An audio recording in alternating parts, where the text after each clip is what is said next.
હવે શરૂ થવા જઈ રહ્યો છે દેશનો સૌથી મોટો કેસ આપકી અદાલત રજત શર્માની સાથે.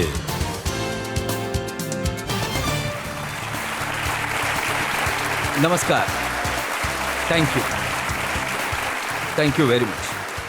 આપકી અદાલતમાં આજે આપણા મહેમાન છે એક એવા ક્રિકેટર જેને તમે ઘણી ખ્યાતિ આપી, પ્રેમ આપ્યો, આદર આપ્યો, જેમણે ટીમ ઇન્ડિયાને ચેમ્પિયન બનાવવામાં વારંવાર મોટી ભૂમિકા નિભાવી. પ્લીઝ વેલકમ ક્રિકેટના સુપરસ્ટાર મોહમ્મદ શમી.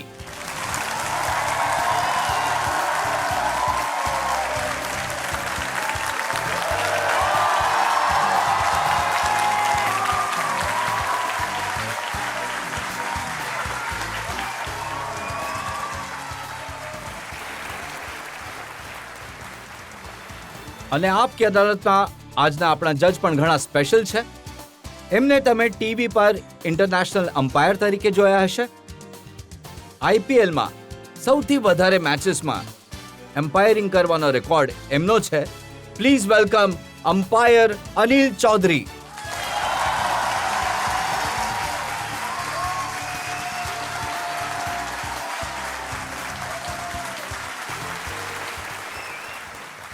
કાર્યવાહી શરૂ કરવામાં આવે. Let's play.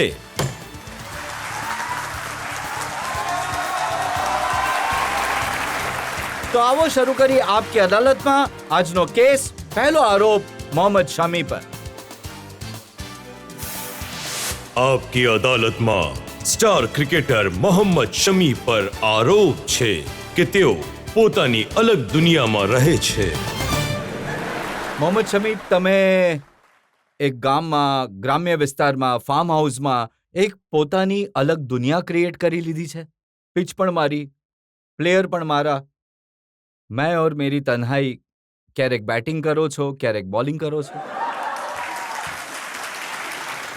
હું એવી જગ્યા પર જન્મ્યો છું કે મને જ્યાંથી તક મળી છે, એ જગ્યા, એ ધરતી પર હું બોર્ન થયો છું, ત્યાં મને મારું નામ કમાવવાની તક મળી છે.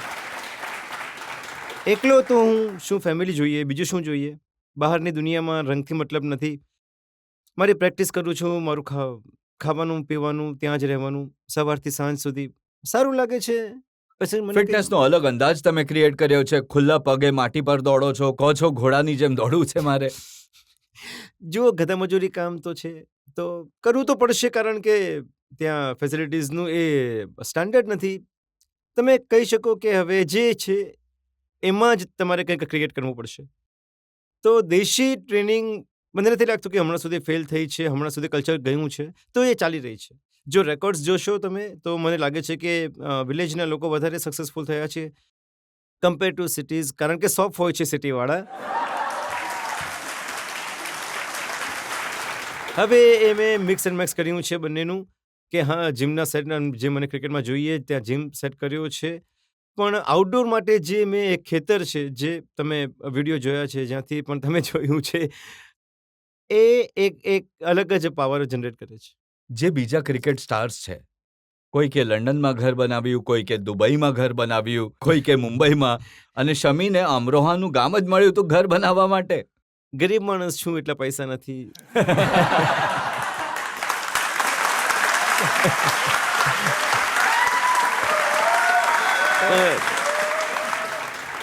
જેટલા મળ્યા છે એમાં ખુશ છું. અને સૌથી મોટી વાત, જ્યાં જન્મીએ છીએ, જ્યાં તમે તમારું બાળપણ વિતાવ્યું છે, જ્યાંથી તમે નીકળીને મોટા બન્યા છો, જ્યાંથી આટલું નામ મળ્યું છે, શા માટે છોડવી એ જગ્યાને? અચ્છા, જે આખી ક્રિકેટની પ્રેક્ટિસ થાય છે, મેં સાંભળ્યું છે કે એ રીતે થાય છે કે પિચની પાછળ, વિકેટની પાછળ એક ખાટલો ઊભો કરી દો છો, જેથી બોલ ખેતરોમાં ન જતો રહે. હા, એ પહેલાં એવું હતું, કારણ કે જે મારા દાદાનું જે મેંગો ગાર્ડન હતું, એની પાસે ભાઈ લોકોને મળીને બધાએ આ લોકો રમતા હતા, તો પિચ બનાવી હતી ત્યાં બધા. તો ત્યાં એક ક્રિકેટવાળી પણ હતી, જે અમારી ઘણી મહેનતથી અમે બનાવી હતી. હાફ કોન્ક્રીટની હતી. તો પ્લાસ્ટિકનો બોલ એના પર, કે ટેનિસ બોલ એના પર ઘણો ઝડપથી જતો હતો. તો અને સૌથી મોટી સમસ્યા એ હતી કે એનાથી થોડા જ દૂર કાંટાવાળા ઝાડ હતા, તો નાગફણીવાળા. તો એનાથી રોકવા માટે અમે ત્યાં પલંગ લગાડતા હતા. તો ત્યાં જ્યારે અમે નાના હતા તો એ ચાલી રહ્યું હતું. પણ જ્યારે અમે મોટા થયા, અમારી સ્પીડ વધી તો પછી નેટનો સહારો લેવો પડ્યો. 3 ભાઈ છે અને ત્રણેય ભાઈઓ ફાસ્ટ બોલર બનવા ઈચ્છતા હતા? કારણ કે પપ્પા હતા ને પપ્પા પણ ફાસ્ટ બોલર હતા, તો એ અમારા બ્લડમાં એવું છે કે જે બોલ પકડે છે એ સૌથી પહેલા બોલ જ પકડે છે અને ફાસ્ટ ફેંકવાનું જ પસંદ કરે છે. કારણ કે તમે જ્યારે જુઓ છો એ જ કરો છો ને હંમેશા. તમારા ભાઈ કહેતા હતા કે એ એક મેચમાં તમને લઈ ગયા હતા કારણ કે એક પ્લેયર ઓછો પડી ગયો હતો અને નાની ઉંમર હતી. પિતાજીએ ના પણ પાડી હતી કે ભાઈ આને નહીં લઈ જાઓ આવી મેચમાં, અને પછી એ પણ કહ્યું હતું કે ઓછામાં ઓછું બેટિંગ નહીં કરાવતા, અને એ પણ કરાવો તો ઓપનિંગ નહીં કરાવતા. પણ શમીએ ઓપનિંગ કરી, બેટિંગ કરી અને ઘણા છક્કા માર્યા. સર, ડર તો ઘણો હતો. ક્યારેક રમ્યો નહોતો ડ્યુક્સ બોલથી, એટલે ક્યારેક પ્રેક્ટિસ નહોતી કરી મેં. ટેનિસ બોલ રમતો હતો. આ લોકોએ જોયું હશે કે હા મારે છે તો લઈ લો. લઈ ગયા ઊંચકીને ત્યાં. તો પહેલાં તો એ કોન્ફિડન્સ આપ્યો હતો કે જે મને ખબર હતી કે હા મને લઈ જઈ રહ્યા છે, મારે ફિલ્ડિંગ કરવાની છે અને થોડા બોલ નાખી દઈશ. ટોસ જીતીને બેટિંગનો નિર્ણય લઈને આવી ગયા. એ લોકો બોલ્યા બેટ કરો. ત્યાં ગયો તો ઊભો કરી દીધો મને કે કંઈ નહીં પપ્પા, આ સાથે બોલાચાલી થઈ ગઈ. એક એડવાઇસ સારી આપી હતી કે લાઈન છોડી દેજે બોલની, બોડી પર નથી ખાવાના. પહેલો બોલ વાગ્યો, પછી લાગતા જ ગયા. ખબર પડી કે 11-12 ઓવરમાં 100 બનાવીને આવી ગયો. ખબર જ નહીં પડી. અને એના પછી તો તક મળતી ગઈ મેચ રમવાની. પછી તો ડિમાન્ડ થઈ ગઈ ને, કારણ કે પહેલી વાર તમે કંઈક આવું કરી દો છો તો પછી ડિમાન્ડમાં આવી ગયા કે કહેવા લાગ્યા કે નહીં આ પાછળથી નહીં, આ આગળથી રમવા વાળો બેટ્સમેન છે.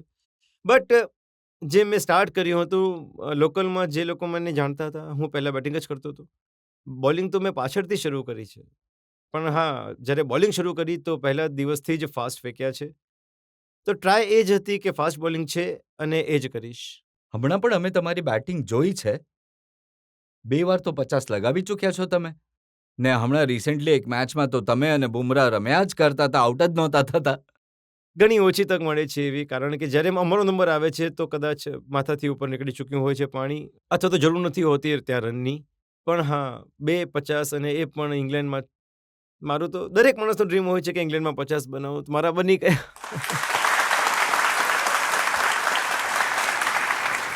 શમી, તમે અમરોહામાં રહો છો, મુરાદાબાદમાં રહો છો. આ એ વિસ્તારો છે જે ઉત્તર પ્રદેશમાં આવે છે. પણ ઉત્તર પ્રદેશની ટીમમાં ક્યારેય ચાન્સ ન મળ્યો તમને? સર, એક લાંબી સ્ટોરી છે. ટ્રાય કરી હતી પણ કદાચ એમણે મારી સ્કિલ ગમી નહીં, તો વિચાર્યું કે કશેક બીજે અજમાવી લઈએ. તો કલકત્તા મૂવ થયો. ત્યાં લીગ સિસ્ટમ છે. ત્યાં તો તમારે લીગની મેચીસ રમવા મળે છે, પરફોર્મન્સ કરવાનો તમને ટાઈમ મળી જાય છે થોડો. તો 2-3 વર્ષ પછી જ્યારે ત્યાં પરફોર્મ કર્યું 9-10 મેચમાં 40, ત્યારે પણ એમણે કેમ્પમાં લીધો. અને એ રૂલ પણ સારો છે કે તમે 4-5 સાલ ક્લબમાં રમો અને એના પછી તમે લોકલની જેમ તમે બિહેવ કરો છો, તો પછી કેમ્પમાં આવો છો, કેમ્પમાં પરફોર્મ કરશો, તો ટીમમાં એ સિસ્ટમ હિસાબથી પછી કલકત્તા મૂવ થયો અને ત્યાંથી શરૂ થઈ ગયું મારું. કલકત્તામાં તમને સૌરવ ગાંગુલી જોઈ લીધા બોલિંગ કરતા? નહીં, પહેલાં તો જ્યારે હું ગયો ત્યારે તો મને કંઈ જાણવાવાળું હતું જ નહીં. ઇવન કલકત્તામાં તો મને એ નથી ખબર કે આપણે જે ચણા ખાઈએ છીએ તો ત્યાં એને ઘૂઘની કહે છે. હવે એ સામે રાખેલી છે તો હું રાહ જોઈ રહ્યો છું કે આની સાથે અમે તો ભાત ખાઈએ છીએ કે પછી રોટલી ખાઈએ છીએ. અને ટોસ્ટ રાખ્યા હતા તો પાડોશવાળો કહી રહ્યો છે કે ભાઈ ખાતો કેમ નથી? મેં કહ્યું ખાવું છે એની સાથે, કંઈ છે જ નહીં મારી પાસે. રોટલી આવવા દે, રાઈસ આવવા દે. તો કે નહીં, જે છે આ જ છે, ખાઈ લે. તો પછી એ સૂકા ચણા ખાઈ લીધા. ને રહેતા ક્યાં હતા ત્યાં? પહેલાં 15-20 દિવસ તો મને ઘણી ડિફિકલ્ટી થઈ, કારણ કે CCFC કરીને ક્લબ છે, તો ત્યાં જે રાત્રે પાર્ટી બાર્ટી ચાલે છે એનો આમ જ એક હોલ હતો, તો ત્યાં સોફા લાગેલા હતા. ત્યાં સૂઈ જતો હતો. પહેલા 10-12 દિવસ તો અમે લોકોએ એમ જ સ્પેન્ડ કર્યા ટાઈમ. 3-4 છોકરાઓ હતા. પણ પછી એના પછી એમણે કહ્યું કે હા અમે કંઈ કરીએ છીએ રહેવાનું. તો પણ કંઈ ખાસ થઈ નહીં શક્યું. બટ એક રૂમ મળી ગયો હતો. અમે 3-4 છોકરાઓ તો પહેલાં 2 વર્ષ અમે ત્યાં જ રહ્યા. પછી એક મોટો ક્લબ સાઇન કરવાની તક મળી. જ્યારે 2 વર્ષ પરફોર્મ કર્યું, એમણે પોતાની મેસમાં નાખી દીધા હતા ત્યાં લઈ જઈને. મેં કહ્યું ઠીક છે, અમે અહીંયા રહી રહીશું. બટ મનમાં એ હતું કે જ્યારે આટલી દૂર આવ્યા છીએ તો રમવું છે. તો બધી જેટલી પણ જ્યારે ઘરમાં કપડાં, ઇવન પાણીની પણ ક્યારેક ક્યારેક મમ્મી પાસે માંગતા હતા કે મમ્મા પાણી આપી દો. પણ ત્યાં જઈને પોતે કપડાં ધોવાના છે, આગલા દિવસે મેચ રમવાની છે, આવીને એને વોશ કરવાના છે કપડાંને, ખાવાનું બહારથી લાવવું નહીં લાવવું, એ બધી ઘણી ડિફિકલ્ટીઝ હતી. એટલે પહેલાં 4-5 વર્ષ તો ઘણી મુશ્કેલી થઈ હતી, પણ પછી યુઝ ટુ થઈ ગયા ધીરે ધીરે, અને પછી એના પછી બેટર જ થતા ગયા હતા. પૈસા મળવાના ક્યારે શરૂ થયા? પૈસા મળવાના પહેલા વર્ષે તો એમણે ના જ પાડી દીધી, તમારા ચહેરા જ નથી પૈસા મેળવવાના. ગામથી ગયા હતા, ચાન્સની વાત હતી કે હા મળી જાય ચાન્સ, એક મળી જાય તો એક તક આપી દે રમવાની, તો નહીં આપ્યો. બીજા વર્ષે અમે બીજા ક્લબમાં જોઈન થયા.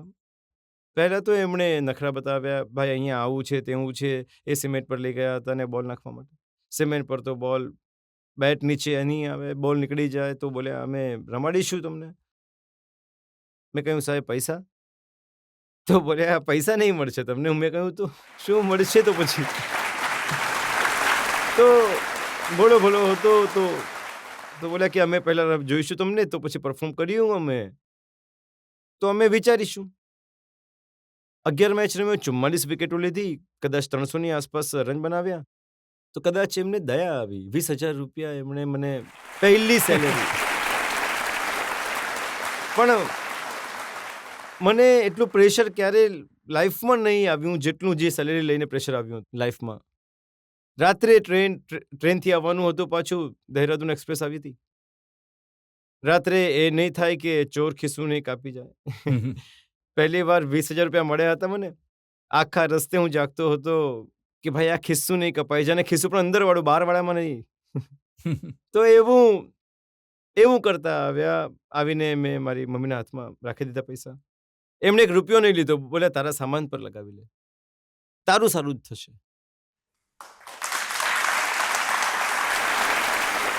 જો તમારું કરિયર જોઉં તો જેમ પહેલી વાર તમારા ભાઈ લઈ ગયા હતા, કારણ કે એક પ્લેયર ઓછો હતો, જેટલા પણ ચાન્સ મળ્યા, રણજીમાં જે પહેલો ચાન્સ મળ્યો એ પણ એક પ્લેયર ઇન્જર્ડ થઈ ગયો, ડ્રોપ આઉટ થઈ ગયો, એટલે ચાન્સ મળ્યો. હા, કારણ કે વાયરલ ચાલી રહ્યો હતો એ સમયે. તો ઇડનમાં અમારી મેચ હતી, 7 પ્લેયરને તાવ હતો એ સમયે.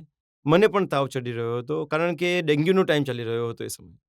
કલકત્તામાં એ સાઈડ મચ્છર પણ ઘણા હતા એ સમયે. મને પણ ડેન્ગ્યુ થયો.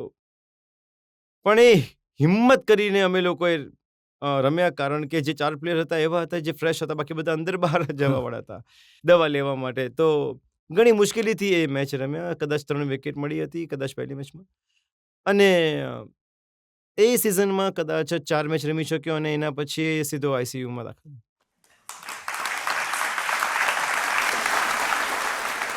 અને પછી તક મળી તો 9 વિકેટ લઈને તમે એક રેકોર્ડ બનાવી દીધો હતો. હા, એ ટેસ્ટ મેચનો ડેબ્યુની વાત છે. સૌથી મોટી વાત તો એ છે કે તમે ગ્રાઉન્ડ પર રમ્યા છો, એ તમારું હોમ છે, તો તમને કન્ડિશન્સ ખબર છે, તમે બેટર યુઝ કરી શકો છો. અને બીજી વસ્તુ એ કે જે હું પ્રિપરેશન કરીને ગયો હતો એ તો હું ભૂલી જ ગયો હતો. સચિન પાજીએ ખભા પર હાથ મૂકીને દીધો અને બધું હું ભૂલી ગયો, કારણ કે આજ સુધી એમને ટીવી પર જોયા. હવે પાછા આવ્યા અને શું વિચારી રહ્યો છે એવું કહીને હાથ મૂકી દીધો. તો મેં કહ્યું પાજી બધું ભૂલી ચૂક્યો છું હું. બોલી જે કરવા આવે છે કર. તો હું મારું જે રીતે અમે શરૂથી સ્ટાર્ટ કરીએ છીએ કે હા એક સારી જગ્યાએ બોલ નાખવાનું છે, એક સારા વિસ્તારમાં બોલ નાખવાનો છે, એ જ નાખવા માટે જોઈ રહ્યો હતો, અને રિવર્સ મળ્યા પછી તો ખતમ. મને યાદ છે સચિન તેંડુલકરે કહ્યું હતું કે શમી તારો ટાઈમ આવશે. તમે પણ ધ્યાનથી જોયું હશે કે સચિન તેંડુલકરને એવી કઈ ક્વોલિટી છે એમનામાં કે એ જે રન બનાવતા જ જાય છે, રન બનાવવાની મશીન બની ગયા. સચિન પાજીની અંદર જે રનોની ભૂખ હતી એ તો તમે લોકોએ જોઈ જ છે ભાઈ, ગ્રેટ છે. સાચે જ, ધેર ઇઝ નો ડાઉટ. 2019માં પણ તમને તક મળી જ્યારે ભુવનેશ્વર કુમાર ઇન્જર્ડ થઈ ગયા. જો મારી લાઈફમાં ઘણા ઝટકા લાગ્યા છે એવું જ થાય છે. 2019ના વર્લ્ડ કપની વાત છે. ઇંગ્લેન્ડમાં અમે લોકો રમી રહ્યા હતા, અને એ વર્ષમાં મને એ તકો મળી ત્યારે મને ઈજા થઈ ગઈ. પણ તમે એ વર્ષને જોશો તો 2019માં હાઈએસ્ટ વિકેટ લીધી હતી વર્લ્ડની.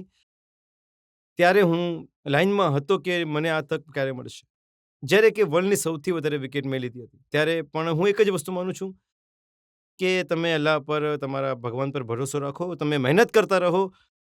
જે દિવસે તમને તક મળશે એનું જરૂર રિઝલ્ટ મળશે તમને. તમે બસ લાગેલા રહો ત્યાં આગળ. અને 2022 યાદ છે જ્યારે બુમરાહ ઇન્જર્ડ થયો તો તક મળી અને પછી તમે તમારી 150-153ની સ્પીડમાં બોલ ફેંક્યા હતા.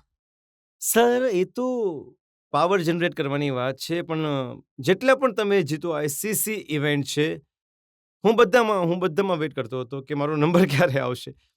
પણ જ્યારે નંબર આવ્યો છે તો હું આભારી છું ઉપરવાળાનો કે છાપરું ફાડીને આપ્યું છે એમણે. ઉપરવાળાએ પણ થોડું મોડું કરી દીધું. 2023માં પણ મોઢા આવ્યા પણ બરાબર હાર્દિક આવ્યા. પંડ્યા ઇન્જર્ડ ન થાત તો તમને તક ન મળત, પણ તક મળી તો તમે કમાલ કરી દીધી. હા, એ જ હું કહી રહ્યો છું. ઓકે, હું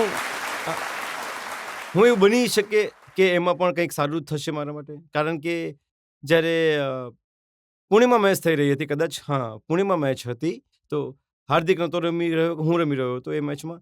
પણ સવારે એ આવ્યો, એણે કહ્યું કે હું સારું ફીલ કરી રહ્યો છું. શમીભાઈ સોરી યાર, હું રમવા ઈચ્છું છું. તો મેં કહ્યું તું રમવા ઈચ્છતો હોય તો તું રમ, પણ તું જઈને કોચને કહે ને, કેપ્ટનને કહે, મને શું કામ કહે છે? મને કહીને શું ફાયદો છે? મને કાંઈ વાંધો નથી. બોલ્યા થેન્ક યુ. એણે જઈને કોચને વાત કરી, કોચે કહ્યું ઓકે ઠીક છે. ખબર નહીં, કદાચ એને વાગવાનું હતું તો હું નહીં રમ્યો, એને ઈજા થઈ ગઈ, એના પછી હું રેગ્યુલર રમ્યો અને રિઝલ્ટ તમારી સામે છે. એક તક એવી હતી જેમાં લોકોએ ઘણું ખરાબ લગાડ્યું, ઘણા નિરાશ થયા લોકો, જે ન્યૂઝીલેન્ડની સામે મેચ હતી અને ઘણા રન આપી દીધા હતા. દરેક દિવસ તો મારો નહીં હોઈ શકે ને, હું કોશિશ જરૂર કરું છું. હંમેશા એ વિચારું છું કે મારું બેસ્ટ આપું, મારા 100% આપું, મોર દેન 100% આપું અને આપણી કન્ટ્રી માટે જેટલું પણ કન્ટ્રીબ્યુટ કરી શકું એટલું કરું હું. કેટલી લાંબી યાત્રા કરીને અહીં સુધી પહોંચ્યા છો એનો અંદાજો આજે અહીંયા જે લોકો બેઠા છે એમને થઈ ગયો હશે. આપણે જનતાને પૂછીશું જે તમને સવાલ પૂછવા માંગતા હોય શમીની લાઈફના વિશે. મારો તમને સવાલ છે સર કે રોજાના સમયે મેચ દરમિયાન તમારો એક વિડીયો વાયરલ થયો હતો જ્યુસ પીતા, એના પર તમને ઘણા ટ્રોલ કરવામાં આવ્યા હતા, તો તમે આવી સિચ્યુએશનને કઈ રીતે હેન્ડલ કરો છો? મારા ધર્મમાં મારા જે મુસ્લિમ સમાજ જે છે, અમે અમુક છૂટ આપ મળેલી છે કે હું જો રોજાને પાછળથી રાખી શકું છું કે પછી એને કમ્પ્લીટ કરી શકું છું, તો હું જરૂરથી એમાંથી એવી વસ્તુ કરીશ જેનાથી વધારે લોકોને માટે વધારે, જેમ કે મારા દેશ માટે મારા સ્વદેશ સૌથી પહેલાં આવે છે. મારા ધર્મમાં હંમેશા કહેવાયું છે કે જો એવી સિચ્યુએશન છે કે તમે ટ્રાવેલ પણ કરી રહ્યા છો, તમે બહાર છો અને તમારી સિચ્યુએશન એવી છે કે તમને 100% જોઈએ છે, તો તમે કરી શકો છો. રોઝા અમે પાછળથી પણ રાખી શકીએ છીએ, ત્યાં અમે કમ્પ્લીટ કરી શકીએ છીએ. અમે મુસ્લિમ સમાજમાં હંમેશા થાય છે કે જો તમારા રોઝા બીમારીને કારણે કોઈ છૂટી જાય છે, તો તમે એને પાછળથી પણ કમ્પ્લીટ કરી શકો છો. તો આ એક ઓપ્શન છે. હવે રીલ વાયરલ કરી દીધી કે કોઈએ વિડીયો મારો વાયરલ કરી દીધો છે, એનાથી મને કોઈ ફરક નથી પડવાનો, કારણ કે હું કન્ટ્રી માટે સૌથી પહેલાં કન્ટ્રી જોઈશ, મારા માટે પોતાના. અને મારે કારણ કે 50 ઓવરની મેચ છે, એવું તો નથી કે 2-4 મિનિટની વાત છે કે પછી તમે રેસ્ટ કરી લેશો. રૂલ્સ રેગ્યુલેશન એટલા છે કે તમે બહાર નથી જઈ શકતા. તો એ સિચ્યુએશનમાં મારે કન્ટ્રીને પહેલું પ્રેફરન્સ આપવું પડે છે અને કન્ટ્રી માટે મેં એ રોજા છોડ્યા. એના પછી હું એ વસ્તુને પેનલ્ટી અને હું પૂરી રીતે પૂરી કરીશ. અને હું જાણું છું, આ મારું ફેમિલી જાણે છે અને મારું દિલ જાણે છે, અથવા એ જાણે છે. હું કોઈને જસ્ટિફાય કરવા નથી કહેતો. શમી, મને યાદ છે કે બરેલીમાં એક મૌલાનાએ ફતવો જાહેર કરી દીધો હતો કે આ મોટો ગુનો કરી દીધો છે શમીએ. સચી જેનું એક્સપ્લેનેશન આપી રહ્યો છું, જે તમે એ ચેરમાં બેસશો એના પછી એ સ્ટેટમેન્ટ આપશો, તો મને એવું લાગે છે કે તમે કદાચ ફેમ અને નેમને માટે આવું કરી રહ્યા છો. એનાથી મને કોઈ ફરક નથી પડતો, તમે ભલે કોઈ પણ હો. અને વધારે પડતી વસ્તુઓ તમારા માટે કહેવામાં આવે છે પાકિસ્તાનના લોકો તરફથી. જ્યારે એમને એનાલાઇઝ કરીએ પાકિસ્તાની, એમણે તો શમી કબાબ બનાવવાનું શરૂ કરી દીધું છે. મેં ઇંગ્લેન્ડની વિરુદ્ધ વિકેટ લીધી તો કબાબ બેન થઈ ગયા. અમુક લોકો મારા કબાબ ખાવાનું વિચારે છે. યાર, આજકાલનું સોશિયલ મીડિયા એવું છે કે તમે આઈડિયા નહીં લગાડી શકો કે અહીંયાના લોકો બોલી રહ્યા છે કે ત્યાંના લોકો બોલી રહ્યા છે. તો મને લાગે છે કે જો આવી કોઈ સિચ્યુએશન આવે છે તો એને ઇગ્નોર મારવી સૌથી બેસ્ટ છે. તમે એને લીડ કરતા રહો. જ્યારે પાકિસ્તાની ટીમની વિકેટ લેવામાં આવી તો કહેવામાં આવ્યું કે શમી જે બોલથી બોલિંગ કરે છે એમાં ચિપ લગાવી દીધી છે. અમ્પાયર સાહેબ અહીંયા બેઠા છે, તમે એ જ લોકો લાવે છે જે બોલ સિલેક્ટ થાય છે. લોકોને એકચ્યુઅલીમાં ખબર નથી અને મારી પાછળ લાગ્યા છે. જેલેસીવાળો સીન છે, બીજું કંઈ નથી. કારણ કે હું જ્યારે પરફોર્મ કરું છું, જો હું બેટર કરું છું તો સામેવાળો બળવા લાગે છે. તો મને નથી લાગતું કે આમાં કોઈ સાયન્સવાળી વાત છે. તમે એક સારા પ્લેટફોર્મ પર તમે પરફોર્મ કર્યું છે, તમે લેવલ રમો છો, સારી નેશનલ રમો છો. તમે નેશનલ ટેલિવિઝન પર જો આ વાત કરો છો તો મને લાગે છે કે મને નથી લાગતું કે પબ્લિક એના પછી એમને પણ સાંભળવું જોઈએ. તમે તો એમની સાથે રમો છો, તો પાકિસ્તાની પ્લેયર્સને આટલા મરચા કેમ લાગે છે? લાગે છે એ લોકોને મરચા, બટ તમારી અંદર માણસાઈ છે. તમે જો સારા માણસ બનવા ઈચ્છો છો તો તમારે બીજાને સક્સેસને પણ એન્જોય કરવી જોઈએ. એ જ સૌથી મોટી વસ્તુ છે. એમના જે જૂના પ્લેયર્સ છે, એમાંથી કોઈકે કહ્યું કે જો ઇન્ડિયન ટીમ બોલ યુઝ કરે છે એ અલગ હોય છે, જે પાકિસ્તાનને મળે છે એ અલગ હોય છે. સર, બોલ કંઈ અલગ નથી હોતા. એક બોક્સ હોય છે, એમ્પાયર લઈને આવે છે, જે ટોસ થાય છે. એના પછી જે ટીમ પહેલાં બેટિંગ કરે છે એના માટે એક બોક્સ આવે છે, એ ચૂઝ કરે છે. અને જે સેકન્ડ બોલિંગ કરે છે એના માટે પણ ચૂઝ થાય છે. તો આમાં નવું કંઈ નથી અને બોલ ચૂઝ કરી લીધા પછી અમ્પાયરને આપી દેવામાં આવે છે. ટેસ્ટ મેચમાં તો 2 બોલ આપવામાં આવે છે. એના પછી આપણા એમ્પાયર અને બોલનો કોઈ ખાસ સંબંધ નથી હોતો, ગ્રાઉન્ડ પર મળશે તમને. તો આપણે તો માત્ર એ જોવાનું હોય છે કે બોક્સમાંથી નીકળીને આપણા હાથમાં કયો શેપ સારા લાગી રહ્યો છે, આપણને કયો બોલ સારી સાથે સારું ફીલ થઈ રહ્યું છે, એ સિલેક્ટ કરવા માટે માત્ર એ બોલનો બોક્સ આવે છે. અને બીજું કાંઈ નથી હોતું. આ તો બધી બકવાસ છે, વાતો છે સર. ડિવાઇસ લગાવી દીધા છે. ક્યારેક આપણું પરફોર્મન્સ જો નબળું હોય તો બધું જ ફટીચર લાગી જાય છે આપણને. પણ જ્યારે બીજા પરફોર્મ કરે છે તો તમને મરચા લાગે છે. તો એવું નહીં હોવું જોઈએ ને. અત્યારે એન્જોય કરવું જોઈએ. ક્રિકેટની જેમ જુઓ ને તમે લોકો. એ લોકો કહે છે કે શમીની જે બોલિંગ છે, ઇન સ્વિંગ આઉટ સ્વિંગ કરે છે, એ ગોડ ગિફ્ટ છે. ચલો, મારો ગોડ ગિફ્ટ હતું. તમારો ગોડ ગિફ્ટ શું તે પણ તો જોઈ લો ને. એ સમયે એટલા કેમેરા નહોતા હતા. બટ એટલે કે જાતે સ્કિલ બનાવીને મેં તો નથી બનાવી. મારી ગોડ ગિફ્ટ છે. કંઈ નહીં તો ગોડે આપી દીધી. હું એના પર મહેનત કરું છું, પ્યોર કરું છું. એ આવીને જુઓ ને હું કેટલી મહેનત કરું છું. કોઈ વસ્તુની પાછળ આવી રીતે જ કોઈ વસ્તુ નથી મળી જતી. તમે એના માટે લાખો બોલ નાખવા પડે છે એક બોલને પરફેક્ટ કરવા માટે. એ જે મહેનત કરે છે ને તમે એમ જ હવામાં ઉડાવી દો છો, એ આમ જ માટીમાં મેળવી દો છો, એવું નથી હોતું ને. હું હંમેશા એમ જ કહું છું કે કોઈ માણસ મહેનત કરી રહ્યો છે તો તમારે સહારો આપવો જોઈએ, પગ નહીં ખેંચવા જોઈએ તેના. જો તો કોઈ સ્કિલ પસંદ આવે છે તો શાબાશી આપી દો ને. ઘરેથી કંઈ નથી લઈને આવી રહ્યા. તો એવી બાબતો હોય છે. તમે એ વ્યક્તિની મેન્ટાલિટી હોય છે. તમે કેવું વિચારો છો બીજાના વિશે. અને એ પણ દિવસો યાદ છે જ્યારે પાકિસ્તાન વિરુદ્ધ તમે રમીને આવ્યા હતા, તો તમારા ગામમાં 50,000 લોકો ભેગા થઈ ગયા હતા. સર, એ ડેબ્યુની વાત છે. એ મેં પણ એક્સપેક્ટ નહોતું કર્યું મેં પણ કે આટલા લોકો આવશે. કેમ કે ગામમાં આટલા બધા લોકો જોયા જ નહોતા. દિલ્હીમાં મેચ હતી અને સિરીઝની છેલ્લી મેચ હતી અને અમે 168 સુધીમાં આઉટ થઈ ગયા હતા અને અમે લોકો મેચ જીતી ગયા. હવે હું અહીંથી નીકળ્યો અને ભાઈ લેવા માટે આવ્યા હતા તો પપ્પાએ ફોન કર્યો કે ભાઈ શું પ્લાન છે, ઘરે આવી જા, 10-15 લોકો છે. મેં કહ્યું ઠીક છે, ઘરે આવું છું. અમે લોકો જ્યારે અડધે પહોંચ્યા તો કહ્યું કે થોડા લોકો વધારે થઈ ગયા છે, 100-200 લોકો હશે, તો એ કેક આપવા ઈચ્છે છે. મેં તો ઠીક છે, કાપી લઈ, કાંઈ વાંધો નથી. જ્યારે હું મારા લોકલ ડિસ્ટ્રિક્ટના એન્ટ્રન્સ પર પહોંચ્યો તો ત્યાં 50-100 ગાડીઓ ઊભી હતી. મને કે તમને લેવા માટે આવ્યા છે. મેં કહ્યું લેવા આવવામાં તમારી આવી હાલત છે તો આગળ કેટલા લોકો હશે? એવું કહે છે કે આગળનું તો ના પૂછો, તમે ચાલીને જુઓ. 3-4 કિલોમીટર સુધી રોડ બંધ હતો. ત્યાં માથ હાઉસ દેખાતા હતા. મેં કહ્યું કે ભાઈ કારને પાછી વળો. મેં કહ્યું કે અમારી સાથે તો કોઈ નહીં હતું, મારા 4 મિત્રો હતા, બીજું તો કોઈ નહોતું. તો મેં પપ્પાને ફોન કર્યો, પપ્પા હવે શું? એમણે કહ્યું કાંઈ નહીં, આવવું તો પડશે.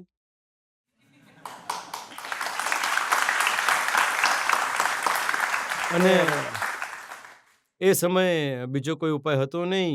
ગાડીમાંથી નીકળ્યો, એ કાચમાંથી વચમાંથી ઉપર બહાર આવે છે તો એ પહેલાં એવું હતું નહીં. તો આગળથી બોનેટ પર ચડીને ઉપર બેસ્યો અને હું ઉપર બેસીને, કેમ કે અંદરથી લોકો એમને હાય પણ કરી નહોતો શકતો. બટ ઘણી ઇજ્જત મળી કન્ટ્રી માટે રમીને, લોકોએ ઘણો પ્રેમ આપ્યો, પ્રાઉડ ફીલ થયું અને ઘરે પહોંચતા પહોંચતા મને 5 કલાક લાગી ગયા એ 6 કિલોમીટરના અંતરને માટે. એક સવાલ હજી લઈ શકીએ છીએ? મારો સવાલ તમને એ છે કે જ્યારે ઓસ્ટ્રેલિયાથી આપણે 2023નો વર્લ્ડ કપ ફાઇનલમાં હારી ગયા હતા, એ સમયે ડ્રેસિંગ રૂમમાં ઘણો શોકનો માહોલ હતો. એ સમયે આપણા માનનીય પ્રધાનમંત્રી નરેન્દ્ર મોદીજી આવ્યા હતા અને એમણે આખી ટીમનો જુસ્સો વધાર્યો હતો. એ વિઝ્યુઅલ આખા દેશે જોયું હતું. તો એ પળને તમે કઈ રીતે યાદ કરો છો? આવા પરફોર્મન્સ પછી જ્યારે તમે નોનસ્ટોપ જઈ રહ્યા છો, કોઈ મેચ ના હાર્યા હો અને સડનલી તમે એ મેચ હારી જાઓ છો, જ્યારે તમારે ટાઇટલ મળવાનું હતું, તો હર્ટ તો કરે છે યાર. આટલી મહેનત પછી તો ઘણું ડિફિકલ્ટ હોય છે એ સમયે, કેમ કે એને એક્સેપ્ટ નથી કરી શકતો માણસ કે હા, હું ભૂલ થઈ ગઈ છે, અમે ક્યાં આપણે વધારે સારું કરી શક્યા હો. તો એ વસ્તુઓ પછી રિમાઇન્ડ થતી હોય છે ગેમ પત્યા પછી. તો કેમ કે આપણી પાસે ઘણો જ ગોલ્ડન ચાન્સ હતો. એ સમયે ગમે ઘણા જ લો હતા. મારું પર્સનલી એવું હતું કે હા યાર, એક હોય છે ને કે ટ્રોફીને હાથ લાગતા રહી ગયું યાર, કે પછી આવા પરફોર્મન્સ પછી આટલું પેઇન ભોગવ્યા પછી પણ, આટલી મહેનત કર્યા પછી પણ તમને જો હાથમાં ન આવે તો દુઃખ થાય છે. પણ આવા સમયે પ્રધાનમંત્રીજી આવ્યા. પહેલાં તો હું અંદર બેઠો હતો, મને ખબર નહોતી કે આવવાના છે, કોઈને ખબર નહોતી. હું અંદર બેઠો હતો અને શૂ લેસ બાંધી રહ્યો હતો. શૂ પણ એટલા સ્લો મોશનમાં કે એટલે કે ખબર નહોતી પડતી. થોડી વાર માટે તો હતું કે તો કોઈ આવીને કહ્યું કે એ સર આવ્યા છે. અરે મેં કીધું નાવા દો યાર, મૂડ ખરાબ હતો, શું કરતો હું? તો કહ્યું નહીં, સર આવ્યા છે. તો જ્યારે 2-3 વાર સર થયું તો મેં કહ્યું કોણ સર આવ્યા છે? કહ્યું કે પ્રધાનમંત્રીજી આવ્યા છે. હું ઊભો થઈ ગયો એકદમથી, યાર વિચાર્યું કે યાર, તો હું ગયો ત્યાં તો એ જસ્ટ એન્ટર થઈ રહ્યા હતા એ સમયે. એમણે આવીને, તમે જોઈ છે વિડીયોઝ, કહ્યું ઘણી મોટી વાત હોય છે યાર, કેમ કે આ સારું હોય છે ત્યારે બધા સેલિબ્રેટ કરવા આવી જાય છે. બધી જગ્યાએ તમને મળી જશે જોવા. પણ કે કહેવાય છે ને કે સાચો સાથી એ જ હોય છે જે દુઃખમાં તમારી સાથે ઊભો હોય છે. અને હું માનું છું કે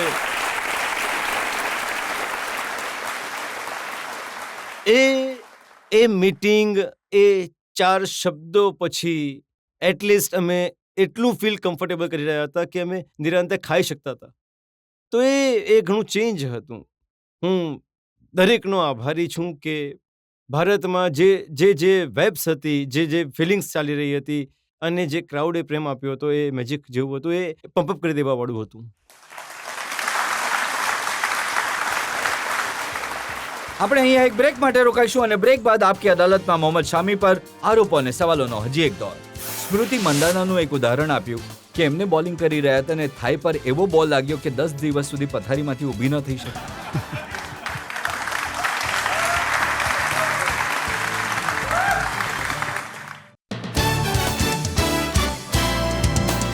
વેલકમ બેક. આપકી અદાલતમાં આજે આપણે કેસ ચલાવી રહ્યા છીએ, સવાલો પૂછી રહ્યા છીએ ક્રિકેટની દુનિયાના સુપરસ્ટાર મોહમ્મદ શામીને. આપકી અદાલતમાં આગલો આરોપ. આપકી અદાલતમાં સ્ટાર ક્રિકેટર મોહમ્મદ શમી પર આરોપ છે કે એ બધાને ડરાવે છે. શમી, બધા ક્રિકેટર્સ કહે છે કે શમીએ પોતાની બોલિંગનો ડર ઊભો કર્યો છે. તોડી નાખીશ, ફોડી નાખીશ, બોલ મોઢા પર લાગશે, પગ પર લાગશે, ક્યાં લાગશે, બધા ડરે છે શમીની બોલિંગથી. સર, હું મારું કામ કરું છું. હું કોઈને ડરાવવા નથી જતો સર. આવા આરોપો કોણ લગાડે છે યાર? હું માનું છું કે તમે જો 140ની ઉપર બોલ નાખો છો તો બોલ મૂવમેન્ટ કરે છે, તો ઘણા લોકોને ડિફિકલ્ટીઝ થાય છે. હા, મારવાવાળી વાત છે, તો ટાર્ગેટ તો કરવામાં આવે છે. એ એક પ્લેયર છે જે મારા આ ટાર્ગેટ લિસ્ટમાં છે, જે હંમેશા રહે છે અને મારી સાથે લગભગ 20 વર્ષોથી રિદ્ધિમાન શાહ. એ જો એ નેટમાં આવશે તો હું પહેલો બોલ બાઉન્સર મારીશ. એને પણ ખબર છે અને મને પણ ખબર છે.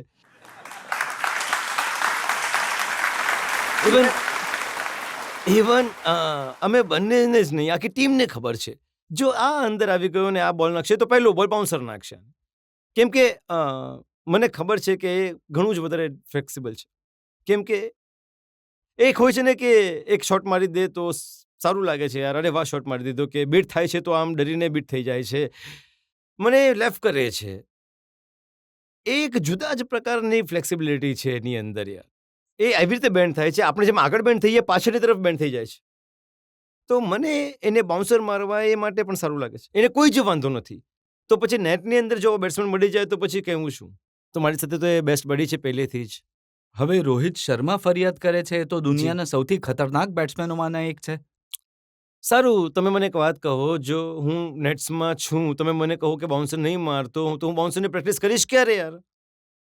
જો મારી સામે બેટ્સમેન હશે ત્યારે જ તો હું પ્રેક્ટિસ કરી શકીશ ને. તો મારું કામ એક બે બાઉન્સર તો હું મારી જ શકું છું યાર. તો હું એ જ કરું છું. હવે તમે જો રોહિતની વાત હું તમને વાંચીને સંભળાવું છું. જી. રોહિત કહે છે કે એને નેટ પર એટલી વાર કહ્યું છે કે ભાઈ બાઉન્સર નહીં નાખતો, પણ એને એટલું ગમે છે અને કહે છે કે નીચેથી રમો, ઉપરથી નહીં મારો. જો મારે છે એક બે બાઉન્સર તો યાર બધા લોકો મારે છે, પણ મને વધારે બદનામ કર્યો છે. તો કહેવા પછી દો એમણે હવે.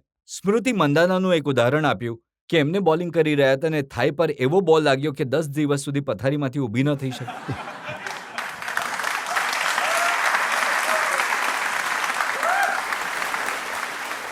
નહીં, એ ત્યારે મારા ઘૂંટણનું ઓપરેશન થયું હતું 2025 વર્લ્ડ કપ પછી.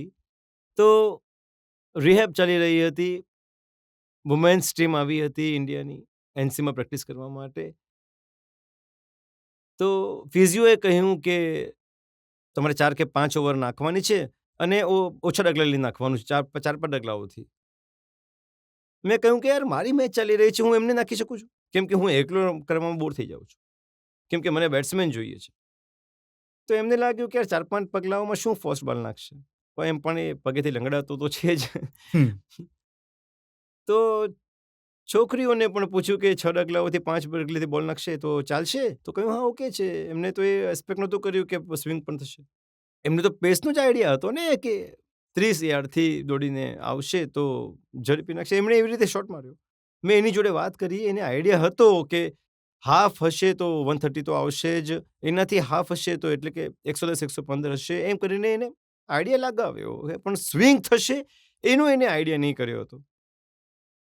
પહેલી બોલ 2 બોલ મેં એને બહાર કાઢી તો એ બીટ થઈ ગઈ ત્યાંથી. હવે જ્યારે અંદરવાળો બોલ નાખ્યો તો એની ઇન્દર થાઈ પર વાગ્યો. ત્યાંથી પતી ગયું. પછી તો મેં મારી બોલિંગ એકલામાં જઈને નાખી. મેં કહ્યું નહીં ભાઈ, આમ મારે માથે પડી જશે. જો વિરાટ કોહલી જેવો પ્લેયર એ એવું કહે છે કે શમીના બોલને રમવું ઇમ્પોસિબલ છે. એ નહીં ખબર કે બોલ અંદર આવશે કે બહાર જશે. જૂઠું બોલી રહ્યો છે. એક દિવસ જ્યારે વિરાટ અને રોહિત હોય છે તો કોમ્પિટિશન રાખીએ છીએ. એ કહે છે કે હું આઉટ નહીં થઈશ અને અમે વિચારીએ છીએ કે અમે આઉટ કરીશું. તો એવું થાય છે ક્યારેક ઘણા સારા બોલ પર શોટ મારે છે તો એ હસે પણ છે સામેથી. હવે બંને તરફ ચાલો જ છે તો કેવી રીતે થશે? પણ વિરાટને આઉટ કરવાનો ફોર્મ્યુલા તમે બનાવી રાખ્યો છે? હોય છે સર, જ્યારે એ રન પણ તો બનાવે છે ને. તો તો બંને સાઈડથી ચાલે છે કે જ્યારે તમે એઝ અ બોલર બનીને વિચારશો તો તમે આઉટ કરવા માટે જશો. એઝ એ બેટ્સમેન તમે વિચારશો તો તમે હંમેશા રન કરવા માટે વિચારશો. તો બંને ડિપાર્ટમેન્ટ આવા જ એ જ એગ્રેશનમાં ચાલે છે. બંને એકબીજાને અગેન્સ્ટ કે આ મને વધારે મારશે તો હું એને આઉટ કરવા માટે વિચારીશ. ઠીક છે, સારું બેટલ છે. પણ તમે બંને જ્યારે એક ટીમમાં હોવ છો, વિકેટ તમે લો છો અને સેલિબ્રેટ વિરાટ કરે છે. આના ઘણા પિક્ચર્સ પણ છે. એક દિવસ મેં એને પૂછ્યું પણ તો ઘણું જ અજીબ પિક્ચર હતું. વિકેટ મને ખબર છે કે મેં એને આઉટ કર્યો છે અને એ પિક્ચરની અંદર વિરાટ કોહલીનો ફોટો છે, સ્ટમ્પની ઉપર જમ કરે છે. એમાં સેલિબ્રેટ કરી રહ્યો છે. મેં એને પિક્ચર મોકલ્યું, કહ્યું કે ભાઈ આ શું છે ભાઈ? તો પૂછે શું છે? આવી રીતે કહે છે શું છે? હું તો મજાક કરતું છું, દોડતો રહે તું. મેં કહ્યું યાર આવું નથી હોતું. મેં કહ્યું જો તમે ફાસ્ટ બોલર હો તો તમે કેવું કરતે? તમારી એનર્જી તો સેલિબ્રેશનમાં નીકળી જવાની હતી બધી. તો બોલિંગ ક્યારે કરતે તમે? તો કે આટલા માટે તો નથી બન્યો. તો અલગ મજા છે. અમારી જે યુનિટ રહી છે, અમે જે 10-12 વર્ષ જે સાથે ક્રિકેટ રમ્યા છીએ, એક અલગ બોન્ડ છે. એક પ્રકારે એક અલગ પ્રેમ કહી શકો, એક અલગ પ્રકારની મિત્રતા છે. પણ રોહિત વધારે ડેન્જરસ બેટ્સમેન છે બોલર માટે? ડિફરન્ટ છે સર કેલિબર બંનેઓનું, કેમ કે જો એઝ એન ઓપનર જોશો તો રોહિત ડેન્જર કદાચ મને નથી લાગતું કે કોઈ રમે છે, એસ્પેશિયલી વાઇડ બોલ તો બાપ રે બાપ. જો 3 નંબર પર તમે જુઓ છો તો વિરાટ કોહલી છે, નામ ઝટ કરીને મોઢા પર આવી જશે. તો આ બંને એક જુદા જ પ્રકારના બેટ્સમેન છે, ઘણા જ રેર જોવા મળે છે. તમે જ્યારે એમને રમતા જોશો તો તમને પણ લાગશે કે આ કંઈક ઇમ્પેક્ટ તો આવી રહી છે બોલ લાગવાનું બેટ પર. તો એ જે ફીલ જે છે, કોન્ફિડન્સ જે છે એ લોકોના રમવાનું, જે પ્રિપેરેશન છે એ એક જુદા લેવલનું છે. પણ રોહિત વધારે સેલિબ્રેટ નથી કરતા. હવે દરેક પોતપોતાની રીતે સ્ટાઇલ છે. તો કે તમે શાંત રહીને કામ કરવા માંગો છો, હું છું મને જો 1 મળી જાય ત્યારે પણ સેલિબ્રેશન કરું છું સૌ સડેલું, જો મને 5 મળી જાય તો પણ હું આવું સેલિબ્રેશન કરું છું. તો હું પણ ચેન્જ નથી કરતો. એ પણ પ્રકારે 100 બનાવશે તો પણ એ બેટ ઉચકી લેશે, બસ એટલું જ કરે છે. મને મારીને તો બોલને ફાડી દેશે.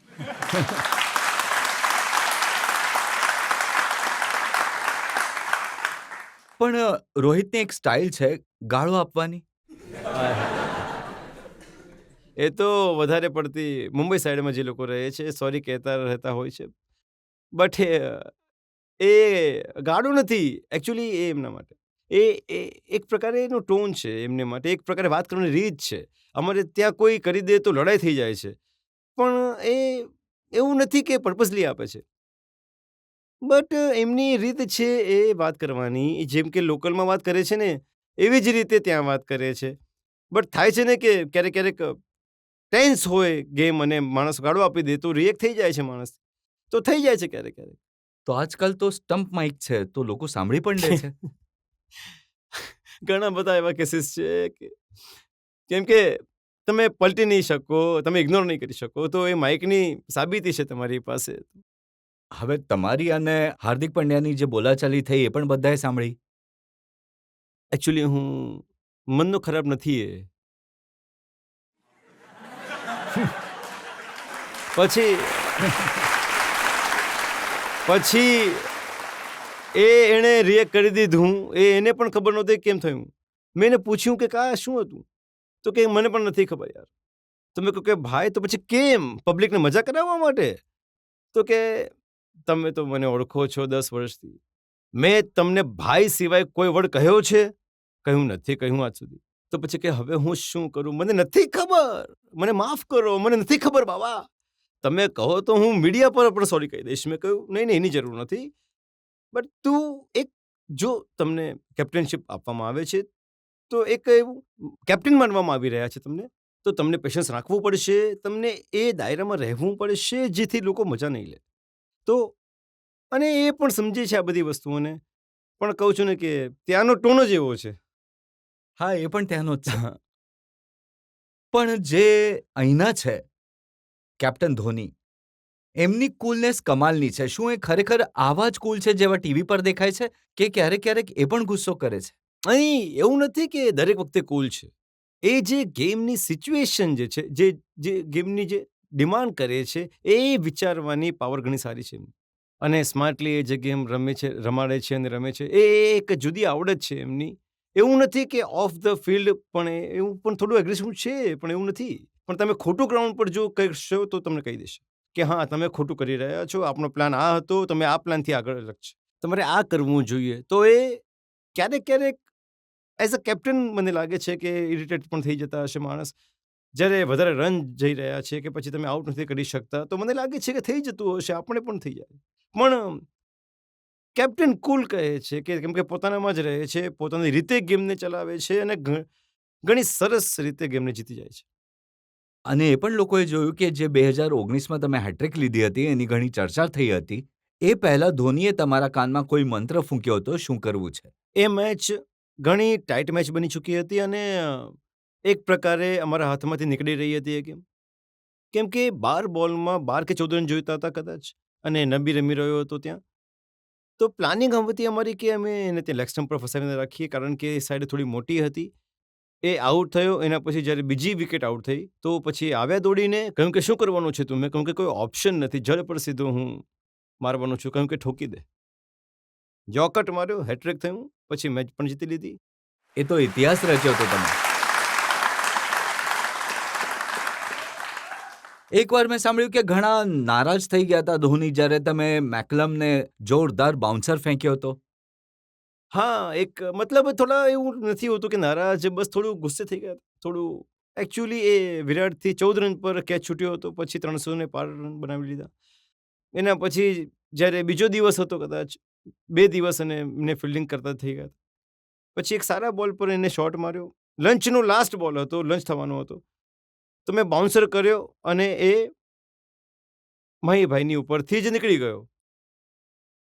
ચોગ્ગો ગયો ત્યાંથી. તો લંચ થયું, અમે સાથે જઈ રહ્યા હતા. મને કે આ શું કર્યું તે? મેં કહ્યું યાર છોડી દો ને યાર હવે. તો કે અચ્છા મને શીખવાડે છે. ઘણા આવ્યા આવા શીખવાડવાવાળા. તો એ જે એક રિએક્શન સૌથી હાર્ડ હતું મારા માટે આજ સુધી લાઈફમાં. ઘણા બધા લોકો જે ક્રિકેટ તમારી સાથે રમે છે એ કહે છે કે મોહમ્મદ શમી અને મહેન્દ્રસિંહ ધોનીનું રિલેશન એવું છે જેવું એક બાપ બેટાનું રિલેશન હોય છે. જો એમણે હંમેશા સારું ગાઈડલાઇન્સ આપ્યું છે વસ્તુઓને, એટલે કે શીખવાડવાના પ્રયત્નો કર્યા છે. કોઈ કન્ડિશન એવી કેવી છે, શું કરી શકીએ છીએ. એક સિનિયર પ્લેયરનો જે એક રોલ હોય છે એ એમણે ઘણી સારી રીતે નિભાવ્યો છે. અને તમે સ્ક્રીન પર પણ હંમેશા જોતા હશો કે કેવી રીતે પ્લેયર્સને ચલાવે છે, સાથે કેવી રીતે ગેમને ચલાવે છે. એ ઘણું જરૂરી હોય છે એક પ્લેયરમાં. અને જ્યારે લીડર છો તો એમની સાથે તમે જ્યારે વાત કરો છો ત્યારે એક જુદા જ પ્રકારનો કોન્ફિડન્સ તમને મળે છે કે હા, એમની વાત કરવાની રીત અલગ છે. તમે કોઈ બીજા જોડે વાત કરો છો તો એની રીત અલગ હોય છે. તમે મિસ કરો છો તમે ફિલ્ડમાં ધોનીને?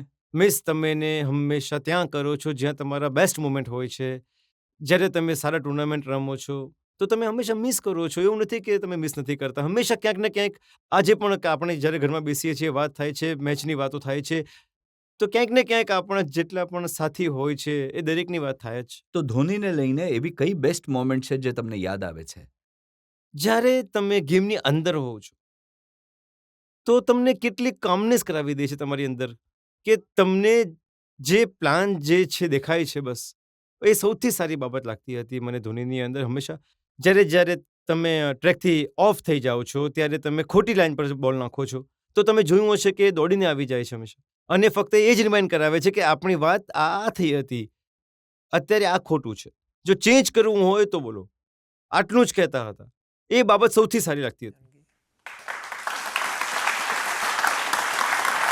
એક બીજો સવાલ લઈ શકીએ? એવું સાંભળવામાં આવ્યું છે કે તમને નોનવેજ વધારે જ ગમે છે અને તમે પોતે બનાવો પણ છો અને ખાઓ પણ છો. શું આ સાચું છે? જ્યાં સુધી નોનવેજનો સવાલ છે, ના તો મને કોઈ ખચકાટ છે અને ના હું કંઈ શરમાવું છું એમાં. દુનિયા નોનવેજ ખાય છે, હું પણ ખાઉં છું. અને રહી વાત કે હું વેજ નથી ખાતો, હું ખાઉં છું વેજ, પણ મારી ઇમેજ એવી બનાવી દીધી છે લોકોએ, એવું એવું બોલીને, મજાકમાં બોલીને આટલી હાઈપ આપી દીધી છે કે એવું લાગે છે કે હું બિરયાની અને કબાબ પર જ જીવી રહ્યો છું. બટ હું વેજ પણ ખાઉં છું અને એવું નથી કે ના જુઓ, રોહિત શર્મા કહે છે કે મને શમીએ કહ્યું કે જો સ્પીડ પકડવી છે, જો સ્ટ્રોંગ બનવું છે તો લાલ માંસ ખાઓ. જો હું મુસ્લિમ ફેમિલીમાં જન્મ્યો છું તો નોનવેજ તો સ્વાભાવિક છે કે હા, અહીંયા તમને મળશે. આ તો ઘણી કોમન વસ્તુ છે. તો હું કોઈને ફોર્સ નથી કરતો. જો તમારે ખાવું હોય તો ખાઓ, નહીં ખાવું હોય તો જો તમારા માટે ઇનફ વેજ છે તો વેજ છે. તમારું મન કરે છે તો વેજ ખાવાનું તો વેજ ખાઓ. તમારું નોનવેજ ખાવાનું મન કરે છે. હા, એક વસ્તુની ગેરંટી છે. જો તમને નોનવેજ ભાવે છે તો હું પ્રોવાઈડ સારું કરાવી શકું છું.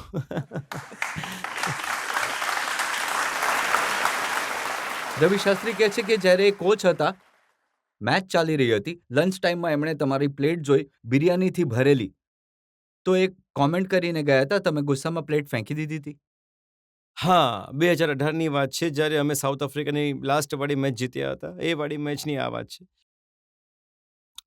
તો હવે લંચ મારી શું ભૂલ છે એમાં? મને એ જાણવું છે એમની પાસે. મેં કહ્યું, "ભાઈ તમે બિરયાની મંગાવી છે. તમારા મેનેજરે બિરયાની લંચમાં પ્રોવાઈડ કરાવી છે તો હું શું ખાઈશ?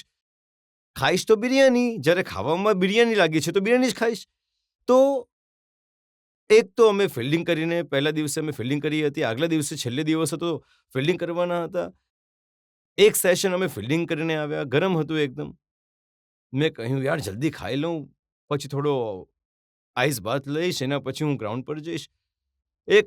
હવે હું જલ્દી ખાવાના ચક્કરમાં એ સમયે રવિભાઈ એન્ટર થયા. તો એમને લાગ્યું કે ઘણો અધીરો બનીને ખાઈ રહ્યો છે આ. એને કોઈ મેચ નથી પડી. તો એ સીન ત્યાં થઈ ગયો. એ બોલ્યા કે આને તો બસ બિરયાની ખવડાવો, આને કંઈ ફરક નથી પડતો. મેં આમ મોઢું જોયું કે આ શું છે યાર. બિરયાની મેં ફેંકી નહોતી. મેં પ્લેટને ત્યાં ટેબલ પર પુશ કરી દીધી અને હું ઊભો થઈ ગયો. જઈને આઈસ બાથ લઈ લીધો, તૈયાર થયો, ગ્રાઉન્ડ પર જતો રહ્યો. પછી આવ્યા વાત કરવા માટે 2-3 જણા. મેં કહ્યું મારી સાથે વાત નહીં કરતા. હમણાં હું એ ફ્રેમમાં નથી કે હું કોઈની સાથે વાત કરું. મેચ રમી લઈએ, મેચ પછી વાત કરીશું. બોલે જમી તો લે જતા પહેલા. મેં કીધું નહીં, નથી જમવું મારે. એના પછી ગયો. મને લાગે છે કે 6 કે 7 ઓવરમાં ટીમ ખતમ કરીને પાછો આવ્યો અને પછી બિરયાની ખાવા લાગ્યો. રવિ શાસ્ત્રીએ કહ્યું કે એમનો ગુસ્સો એમ જ રહેવા દો, ગુસ્સો ફિલ્ડમાં કાઢશે. થાય છે ક્યારેક આ વર્ક કરી જાય છે કે તમે જો તમારા સાથીને, તમારા ટીમમેટ્સને જો પંપઅપ કરવા હોય તો તમને કંઈક પોઈન્ટ્સ હોય છે તમારી પાસે કે હા કંઈક ને કંઈક નવું નીકળી આવે છે. હવે એ સમયના ફિગર્સ છે 12.3 ઓવર્સમાં 5 વિકેટ તમે લીધા હતા. હા, એ મેચ અમે લોકોએ જે સેશન આગલા સેશનમાં અમે ખતમ કરી દીધી હતી, પછી બિરયાની ખાધી હતી. અને આવી જ વસ્તુ અશ્વિન પણ માને છે.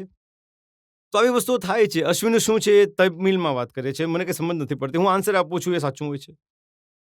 મને સાચી જ ખબર નથી પડતી એ શું કહેવા માંગે છે. પણ મારો રિપ્લાય નીકળે છે એ સાચો હોય છે ઓલમોસ્ટ. ત્યાં જે હોય છે મારો આન્સર, તો એને લાગે છે કે હા આનાથી વિકેટ મળે છે. આમ જ વાત કરીશું આની સાથે. તો એ વાત સાચી છે કે જો શમીની અંદર આગ લગાવી હોય તો બિરયાની, મટન, ચિકન ખવડાવી દો.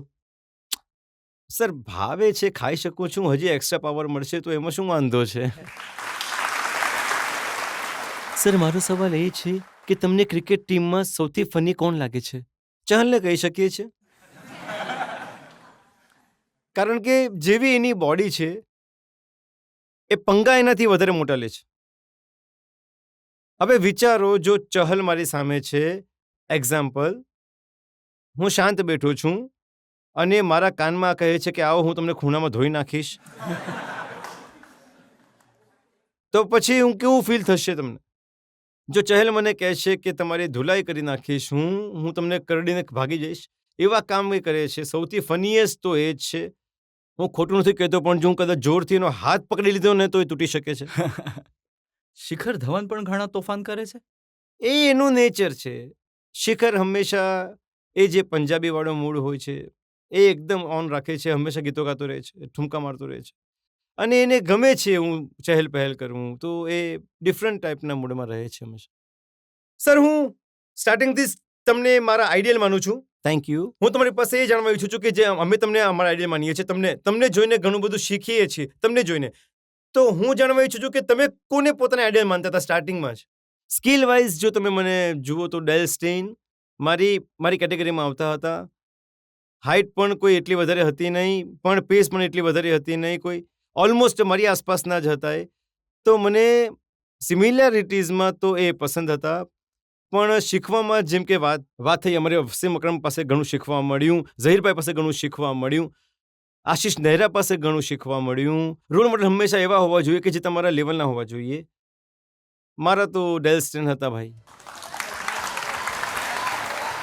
અહીં વધુ એક બ્રેક માટે રોકાઈશું અને બ્રેક બાદ આપકી અદાલતમાં મોહમ્મદ શમી પર આરોપો અને સવાલોનો વધુ એક દોર. હું ક્યારે શરમાતો નથી આ વસ્તુ પર. જો તમને કોઈ વસ્તુ નથી આવડતી તો તમે સામેથી કહી દો નથી આવડતું ભાઈ, ઠીક છે, હિન્દીમાં વાત કરી લો. હવે અમે કાંઈ પાકિસ્તાની જેવા તો છે નહીં કે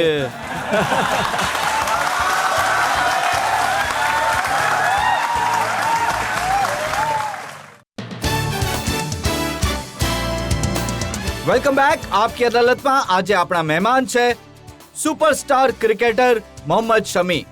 આપકી અદાલતમાં આગલો આરોપ. આપકી અદાલતમાં સ્ટાર ક્રિકેટર મોહમ્મદ શમી પર આરોપ છે કે તેઓ ઘણા આળસુ છે. આ આરોપ શમી મારો નથી, વિરાટ કોહલીનો છે. વિરાટ કોહલી કહે છે કે અમારે ત્યાં જો કોઈ સૌથી આળસુ હોય તો મોહમ્મદ શમી છે. મસાજ કરાવવા કાકાના રૂમમાં જાય છે તો 3-3 કલાક ત્યાં જ સૂઈ જાય છે. તમે ટેસ્ટ મેચ રમી રહ્યા છો તો બોડી ટાયર્ડ થઈ જાય છે, અને કદાચ એવું થયું હશે કે એનું મસાજ મારા પછી હોય અને મસાજ કરતાં કરતાં મારી આંખ લાગી ગઈ હોય, તો ખબર નહીં, પણ યાર લેઝીનો ટેગ મળ્યો છે. મને ખરાબ નથી લાગતું, પણ કેમ લાગ્યો છે એ હું વિચારું છું. સૌથી ટફેસ્ટ જોબ મારી પાસે છે. સૌથી વધારે હું ભાગું છું. જો કોઈ સિચ્યુએશન આવી જાય છે તો ફાસ્ટ બોલરને બોલાવવામાં આવે છે. જો ઓફ ધ ફિલ્ડ તમે જુઓ છો તો ત્યાં માણસ જો રિલેક્સ છે તો શું વાંધો છે યાર? બટ ઠીક છે. એ તમને લેઝી નહીં લાલા કહે છે. આનો અર્થ પણ મને આજ સુધી ખબર નથી. મારું પેટ પણ મોટું નથી. હું જ્વેલરીનું કામ નથી કરતો અને બીજા પણ કોઈ લાલા હોય છે, 2-3 પ્રકારના લાલા હોય છે. તો મને નથી ખબર કે આ લાલા નામ કેવી રીતે પડ્યું છે. બટ આપ્યું એણે જ છે. આ વિરાટની જ હરકતો છે બધી, લેઝી કે હું કે પછી લાલા બોલવું. કારણ કે જ્યારે તમે ઇન્ડિયન ટીમમાં આવો છો તો તમને કોઈને કોઈ નામ જરૂર આપવામાં આવે છે. તમારા નામથી થોડું હટીને હશે. ને વિરાટને તમારી સાથે કંઈ ખાસ પ્રેમ છે. મેં જોયું કે કોમેન્ટેટર તમને અંગ્રેજીમાં પૂછી રહ્યો હતો, ફોરેનર હતો. તમે ઇંગ્લિશમાં જવાબ આપી રહ્યા હતા. એ સાથે ચતુરાઈથી સ્મિત આપી રહ્યા હતા. બોલી દીધું તૂટેલું ફૂટેલું જે યાદ હતું. બટ હા, હું લઈ ગયો હતો. ન્યૂઝીલેન્ડની વાત છે. મેં ત્યાં સિરીઝના ઇન્ટરવ્યૂ માટે બોલાવ્યો હતો. તો મેં કહ્યું કે ચાલ ભાઈ, તો મને ખબર નહીં, એના એક્સેન્ટમાં થોડા અલગ હોય છે. તો ખબર પડી કે એણે શું પૂછ્યું, અહીંયાનું મેં ત્યાં કહી દીધું. તો ચાલ ભાઈ, લઈ ગયો. એ પછી એણે પૂછ્યું તો સિમ્પલ જ હતા. તો હું કોશિશ કરી રહ્યો હતો જવાબ આપવાની.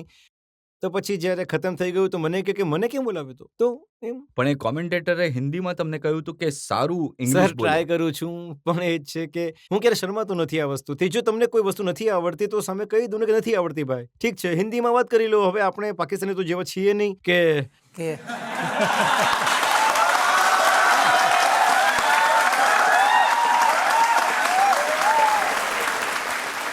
હવે આવડે નહીં ઇંગ્લિશ આવડે નહીં તો પણ બોલી રહ્યા છે, તો એ મારાથી નહીં થાય. હા, એમાં તો ઘણી મજાક ઉડે છે, કારણ કે બાબર આઝમ શું કંઈક બોલે વધારે છે થાય છે. સમજાતું જ નથી.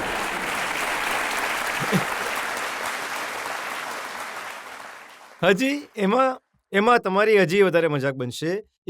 ઇવન જ્યારે તમને ખબર છે કે તમે હિન્દીમાં કમ્ફર્ટેબલ છો, તમે ઇંગ્લિશમાં કમ્ફર્ટેબલ નથી, તો તમે સામેથી કહી દો કે હા, હું અહીંયા કમ્ફર્ટેબલ છું, હું આ વસ્તુમાં વાત કરીશ. તો મને તો લાગતું નથી કે દરેક જગ્યાએ કોઈ શરમવાળી વાત છે કે તમને નીચા બતાવવાની વાત છે. બધાનું પોતપોતાનું હોય છે. અને તમે ડેબ્યુ કર્યો તો જ્યારે પહેલા દિવસે તમે ડ્રેસિંગ રૂમમાં હતા, તો તમને ભાષણ આપવા માટે, સ્પીચ આપવા માટે કહ્યું હતું એમણે? અરે, એ તો ઘણું ડેન્જરસ હતું. કારણ કે જેટલા પણ સ્ટાર હતા બધા સામે એમ બેઠા હતા અને યુવીપાએ મને ચેર પર ઊભો કરી દીધો. ઇંગ્લિશ આવડતી નથી, બધાની લેંગ્વેજ બોલી નથી શકતો, અને સૌથી મોટી વાત, આમ જ્યારે જોઈ રહ્યો હતો તો બધા ચહેરા એવા હતા કે જેમને ટીવી પર જોયા છે. મેચના પહેલા જ્યારે મીટિંગ થાય છે તો અમારે સ્પીચ આપવાની હોય છે, તો તમારે પોતાના વિશે બોલવાનું હોય છે. હું ઊભો થયો, મેં કહ્યું ભાઈ હિન્દીમાં બોલશું, ચાલશે? તો બોલે હા ચાલશે. 4 લાઈન મુશ્કેલીથી મોઢામાંથી નીકળી શકી, કારણ કે બધાની સામે મોઢું ખુલ્લી રહ્યું હતું. મુશ્કેલીથી મારું ઇન્ટ્રોડક્શન આપ્યું. મેં કહ્યું ભાઈ લોકો, તમારી પાસેથી જેટલું બની શકે એટલું શીખવાની કોશિશ કરીશ, બાકી એના હાથમાં છે બધું. બાકી કંઈ નહીં બોલી શક્યો. પણ એક મોમેન્ટ છે વિરાટને લઈને, તમને લઈને, જે હંમેશા લોકોએ જોયું અને યાદ કરે છે. જ્યારે વર્લ્ડ કપ જીત્યા, તમારા મધર આવ્યા તો એમને પગે લાગ્યા વિરાટ આગળ જઈને. એકચ્યુઅલીમાં ઘણા સમયથી વિરાટની, અને જ્યારે હું વાત કરતો હતો તો મમ્મી સાથે તો વિરાટ તો નીકળતો હોય તો હું પૂછતો હતો કે મમ્મી છે, તો મમ્મીને દુઆ સલામ કરીને નીકળતો હતો. નહીં તો ખાવાનું કંઈ મોકલ્યું એવું કહીને જતો હતો. સ્પીકર ફોન પર હતો, મમ્મી સાથે વાત કરી રહ્યો હતો, હું જમી રહ્યો હતો. તો બોલ્યા અચ્છા, એક માટે મોકલાવ્યું, બીજા માટે નહીં. તો એવું કરીને વાત કરતો હતો મમ્મી. ક્યારેક મળી ન હતી એમને સામેથી, કારણ કે મારી ફેમિલી ઘણી રેર જાય છે મેચીસમાં, મેચ જોવા માટે. તો મને લાગે છે કે 7-8 વર્ષ પછી તો પહેલી મેચ જોવા આવ્યા હતા. આમંત્રણ આપવું પડ્યું કે ભાઈ આવી જાઓ, જોઈ લો આપણી મેચ છે. તો એ ચેમ્પિયન ટ્રોફીની વાત છે. તો મમ્મી ગઈ હતી ત્યાં. તો મમ્મી આવી ગ્રાઉન્ડ પર, બોલાવી મમ્મીને. તો પછી હું ગયો, તો મેં કહ્યું મમ્મી આવો. તો એ જલ્દીથી આવ્યો અને એ ત્યાં ફોટો ત્યાં છે. તમારા હજી એક મિત્ર છે ઈશાંત શર્મા.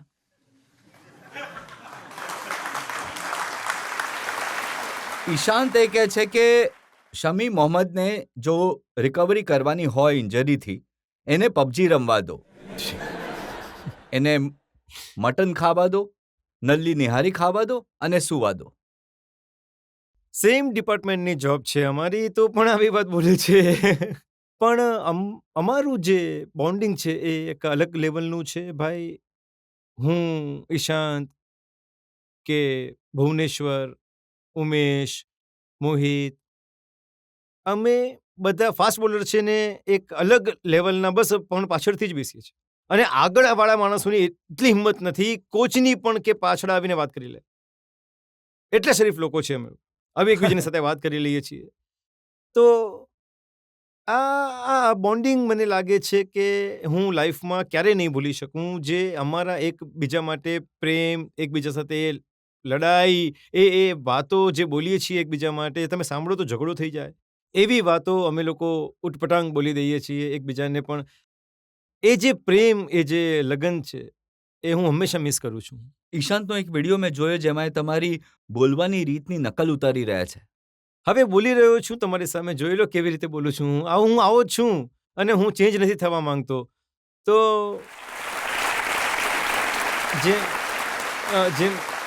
જેમ ઈશાંતે કહ્યું કે હા, રિકવરી માટે યાર તમને શું જોઈએ? તમને બેસ્ટ ખાવાનું મળી જાય, સ્લીપ મળી જાય તમને રિકવરી મોડ માટે.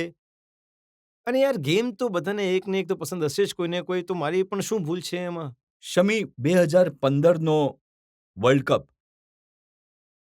એ હકીકત છે કે તમને ઈજા થઈ હતી, ઇન્જરીઝ હતી, સિરિયસ ઇન્જરીઝ હતી, તમારે રમવું નહોતું જોઈતું, પણ તમે ઇન્જેક્શન લગાવીને રમી રહ્યા હતા.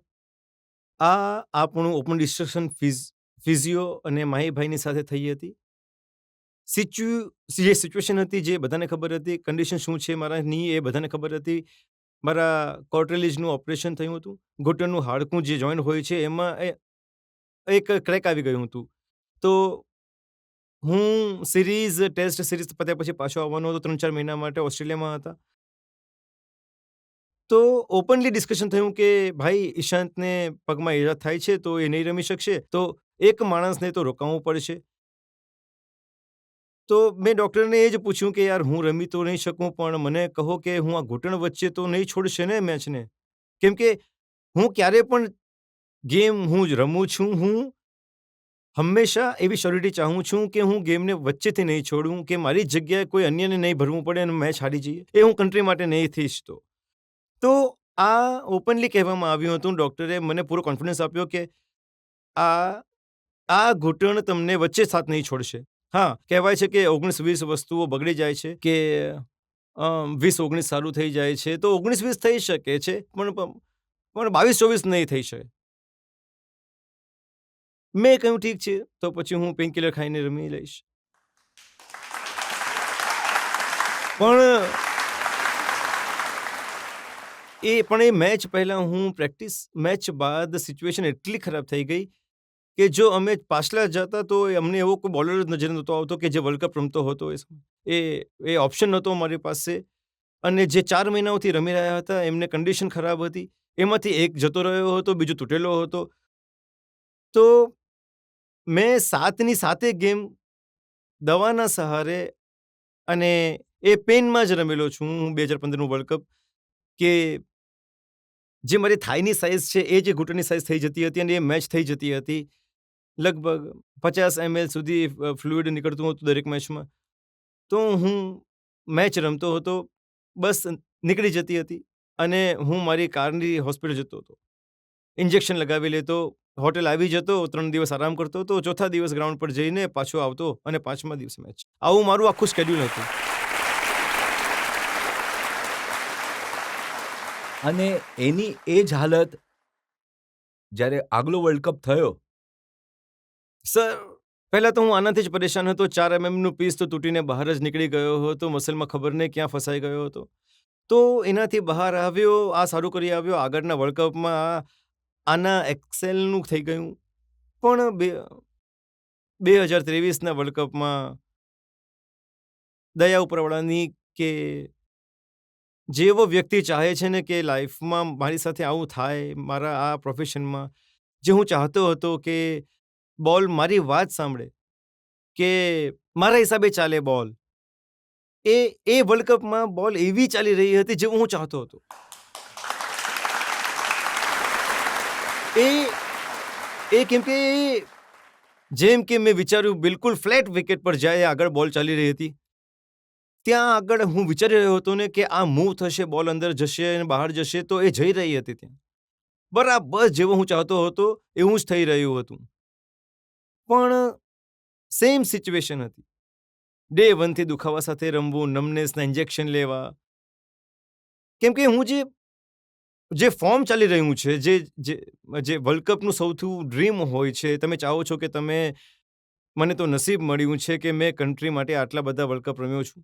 પણ આપણું ડ્રીમ હોય છે ને કે આપણે કન્ટ્રી માટે કંઈક એક નાનું પણ કોન્ટ્રીબ્યુશન કરી શકીએ, કે પછી આપણે વર્લ્ડ કપ રમી શકીએ. તો એ ફિલિંગને હું વચ્ચેથી નહીં છોડી શકતો હતો. મને ખબર હતી કે હા, ક્યાંક ને ક્યાંક યાર વર્લ્ડ કપ જેવી રમત છે અને કાશ અમે જીતી જઈએ કન્ટ્રીને માટે, તો એ બેસ્ટ ફિલિંગ હશે અને હું પછી જોઈ લઈશ. પછી શું કરીએ? જો દુખાવામાં, પેનમાં ઇન્જેક્શન લઈને આટલી ખતરનાક બોલિંગ કરી શકો છો, તો જો સારા હોત તો શું કરત તમે? સર, જો આ મેચ્યોરિટી સ્કિલ લેવલ જો મારી પાસે હોત ને, જો એ સમયે રહેતે, તો નો આઈડિયા. આ મને પણ નથી ખબર કે શું થતે, પણ મને લાગે છે કે હું અત્યારે છું એના કરતાં ઝડપી ત્યારે હતો જ્યારે હું ઇન્ડિયા રમવા આવેલો. એટલે સ્પીડ વધારે હતી એ સમયે. બટ એ સ્કિલ હતી નહીં, એ અવેરનેસ હતી નહીં, એ સ્માર્ટનેસ હતી નહીં, કે હા બોલની સાથે કેવું થાય છે. પછી ત્યાં જ વાત આવી જાય છે ને કે હું ફરીને ગામડેથી પહોંચી જાઉં છું. કેમ કે ત્યાં છે ને નહીં એવી કોઈ સ્કિલને શીખવાડવાવાળા હોતા નથી. ત્યાં એવી કોઈ વસ્તુઓ પ્રોવાઈડ નથી હોતી કે તમે સ્કિલને પ્યોર કરી શકો. ઇવન કોચ પણ નથી, તો તમે શું શીખી લેવાના હતા? તમે જોઈને શીખી રહ્યા છો. તમે શીખો ક્યાં છો? વસીમ અકરમે તમને કહ્યું કે તમારું રનઅપ નાનું કરી લો. તમારી હાઇટ વધારે નથી, પછી તકલીફ થશે. તમે એમની વાત ક્યાં માની? મેં એમને પૂછ્યું હતું કે તમારા આટલા નાના રનઅપમાં કેવી રીતે કરાવો છો તમે આ બધી વસ્તુઓ? કહે છે કે એક લેવલની આપણે નાનું કરવું પડે છે રનઅપ. તો મને એ લોજિક ખબર નહીં પડી. મેં કહ્યું બની શકે છે એ વર્ક કરે છે, કે પછી એમને માટે વર્ક કર્યું હોય, એમની સ્કિલ પર શૂટ થતું હોય. બટ